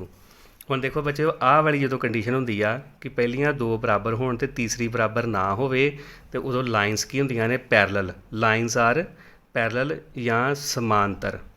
Punjabi च की लिखांगे असीं, समांतर रेखावां बनदियां जे ग्राफ दे विच। मैं तुहानूं जदों इहदा ਉਹ ਕਰਵਾਈ ਸੀ ਇਹਦੀ ਵਰਕਸ਼ੀਟ ਉਹਦੇ 'ਚ मैं सारा एक्सप्लेन ਕੀਤਾ ਹੋਇਆ ਸੀਗਾ। समांतर रेखावां यानी कि पैरलल लाइनस। ਇਹ ਸਾਡੇ ਕੋਲ ਆ ਗਈ ਕੰਡੀਸ਼ਨ ਇਹਨਾਂ ਦੀ ਜਿਹੜੀ ਆ ਕਿ ਇਹ ਰੇਖਾਵਾਂ ਕਿਸ ਤਰ੍ਹਾਂ ਦੀਆਂ ਨੇ। ਹੁਣ ਜਦੋਂ ਰੇਖਾਵਾਂ ਸਮਾਂਤਰ ਹੋਣ, ਇਹ ਧਿਆਨ ਰੱਖਿਓ, ਜਦੋਂ ਰੇਖਾਵਾਂ ਸਮਾਂਤਰ ਹੋਣੀਆਂ ਨਹੀਂ ਆਪਸ 'ਚ ਕਿਤੇ ਮਿਲਣੀਆਂ ਹੀ ਨਹੀਂ। ਜਿਸ ਤਰ੍ਹਾਂ ਕਾਪੀ ਦੀਆਂ ਲਾਈਨਾਂ ਦੇਖੋ, ਇਹ ਸਿੱਧੀਆਂ ਸਿੱਧੀਆਂ ਜਾ ਰਹੀਆਂ ਨੇ, ਆਪਸ 'ਚ ਕਿਤੇ ਵੀ ਨਹੀਂ ਮਿਲਣੀਆਂ। ਇਹਦਾ ਮਤਲਬ ਕਿ ਇਹਨਾਂ ਸਮੀਕਰਨਾਂ ਦਾ ਦੋਨਾਂ ਦਾ ਫਿਰ ਕੋਈ ਹੱਲ ਨਹੀਂ ਹੈਗਾ, ਇਹ ਆਪਸ 'ਚ ਕਦੀ ਮਿਲਣੀਆਂ ਹੀ ਨਹੀਂ ਆ, ਕੋਈ ਹੱਲ ਨਹੀਂ, ਯਾਨੀ ਕਿ ਨੋ ਸੋਲੂਸ਼ਨ, ਨੋ ਸੋਲੂਸ਼ਨ। ਹੁਣ ਇਹਨੂੰ ਅਸੀਂ ਆਪਣੀ ਵਰਕਸ਼ੀਟ ਦੇ ਉੱਪਰ ਦੇਖਦੇ ਹਾਂ। ਆ ਦੇਖੋ ਵਰਕਸ਼ੀਟ ਦੇ ਉੱਪਰ ਸਾਡਾ 11ਵਾਂ ਕੁਐਸਚਨ ਔਰ ਇਹਦੀ ਆ ਆਪਸ਼ਨ ਨੰਬਰ 1 ਏ ਆਪਸ਼ਨ ਜਿਹੜੀ ਆ ਨੋ ਸੋਲੂਸ਼ਨ, ਇਹ ਇਹਦਾ ਆਨਸਰ ਜੇ। ਇਹ ਸੀਗਾ ਕੁਐਸਚਨ ਨੰਬਰ 11ਵਾਂ। ਚਲੋ ਦੇਖਦੇ ਹਾਂ ਨੈਕਸਟ ਕੁਐਸਚਨ। ਆ ਦੇਖੋ ਬੱਚਿਓ ਜਿਹੜਾ 12ਵਾਂ ਕੁਐਸਚਨ ਵਾ, ਖੜੇ ਪਾਣੀ ਵਿੱਚ ਇੱਕ ਕਿਸ਼ਤੀ ਦੀ ਗਤੀ 5 ਕਿਲੋਮੀਟਰ ਪ੍ਰਤੀ ਘੰਟਾ ਹੈ।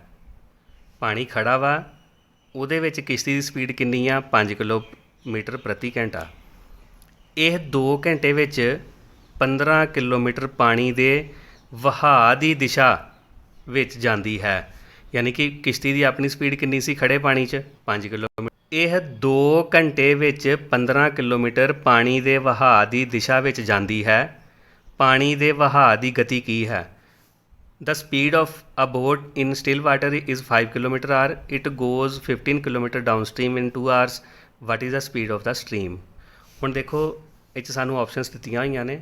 ਪਹਿਲਾਂ ਤਾਂ ਅਸੀਂ ਕੁਐਸਚਨ ਨੂੰ ਸਮਝੀਏ। ਜਦੋਂ ਪਾਣੀ ਖੜਾ ਸੀ ਕਿਸ਼ਤੀ 5 ਕਿਲੋਮੀਟਰ ਦੀ ਸਪੀਡ ਨਾਲ ਚੱਲਦੀ ਹੈ, ਯਾਨੀ ਕਿ ਕਿਸ਼ਤੀ ਦੀ ਆਪਣੀ ਸਪੀਡ ਕਿੰਨੀ ਹੋ ਗਈ? 5 ਕਿਲੋਮੀਟਰ। ਹੁਣ 2 ਘੰਟਿਆਂ 'ਚ ਉਹ ਕਿੰਨੀ ਚੱਲ ਗਈ ਆ? 15 ਕਿਲੋਮੀਟਰ। ਉਹਦੀ ਆਪਣੀ ਸਪੀਡ 5 ਕਿਲੋਮੀਟਰ ਹੀ ਆ, ਲੇਕਿਨ 2 ਘੰਟਿਆਂ 'ਚ ਉਹਨੇ ਜਾਣਾ ਕਿੰਨਾ ਸੀ? 10 ਕਿਲੋਮੀਟਰ। ਗਈ ਕਿੰਨੀ? 15।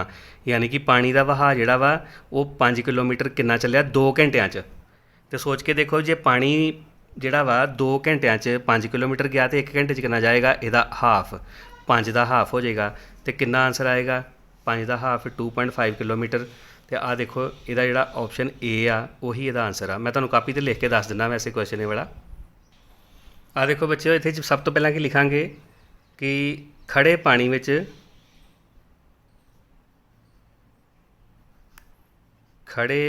ਵਿੱਚ ਕਿਸ਼ਤੀ ਦੀ ਗਤੀ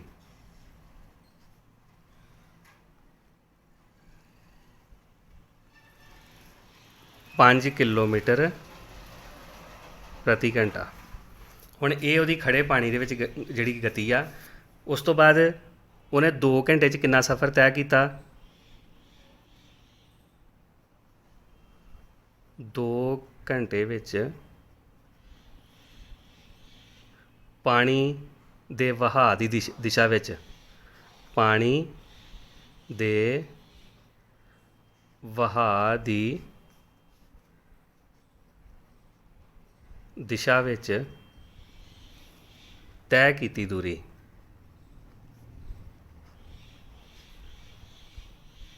ਉਹ ਕਿੰਨੀ ਹੈਗੀ ਆ? 15 ਕਿਲੋਮੀਟਰ। ਹੁਣ ਇਹ ਪਾਣੀ ਦੇ ਵਹਾਅ 'ਚ ਗਈ, ਆਪਣੀ ਸਪੀਡ ਉਹਦੀ ਕਿੰਨੀ ਸੀ? ਖੜਾ ਪਾਣੀ ਆ, ਕਿਸ਼ਤੀ ਦੀ ਜਿਹੜੀ ਗਤੀ ਸੀ ਉਹ 5 ਕਿਲੋਮੀਟਰ ਸੀ। ਖੜੇ ਪਾਣੀ ਵਿੱਚ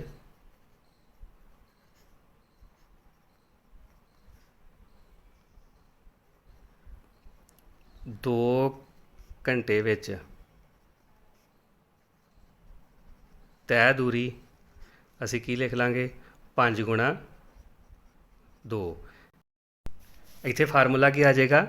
ਦੂਰੀ ਬਰਾਬਰੇ ਗਤੀ ਗੁਣਾ ਸਮਾਂ, ਯਾਨੀ ਕਿ distance is equal to speed multiply time. Formula ਤੁਹਾਨੂੰ ਅੱਗੇ ਵੀ ਦੱਸਿਆ ਹੋਇਆ ਵਾ, distance is equal to speed multiply time. ਅਤੇ ਇਹ ਕਿੰਨਾ ਆ ਗਿਆ? 10 ਕਿਲੋਮੀਟਰ। ਹੁਣ ਦੇਖੋ ਜੇ ਉਹ ਪਾਣੀ ਖੜਾ ਹੁੰਦਾ ਤਾਂ ਉਹਨੇ 2 ਘੰਟੇ ਜਾਣਾ 10 ਕਿਲੋਮੀਟਰ ਸੀ, ਪਰ ਗਿਆ ਕਿੰਨਾ? 15 ਕਿਲੋਮੀਟਰ।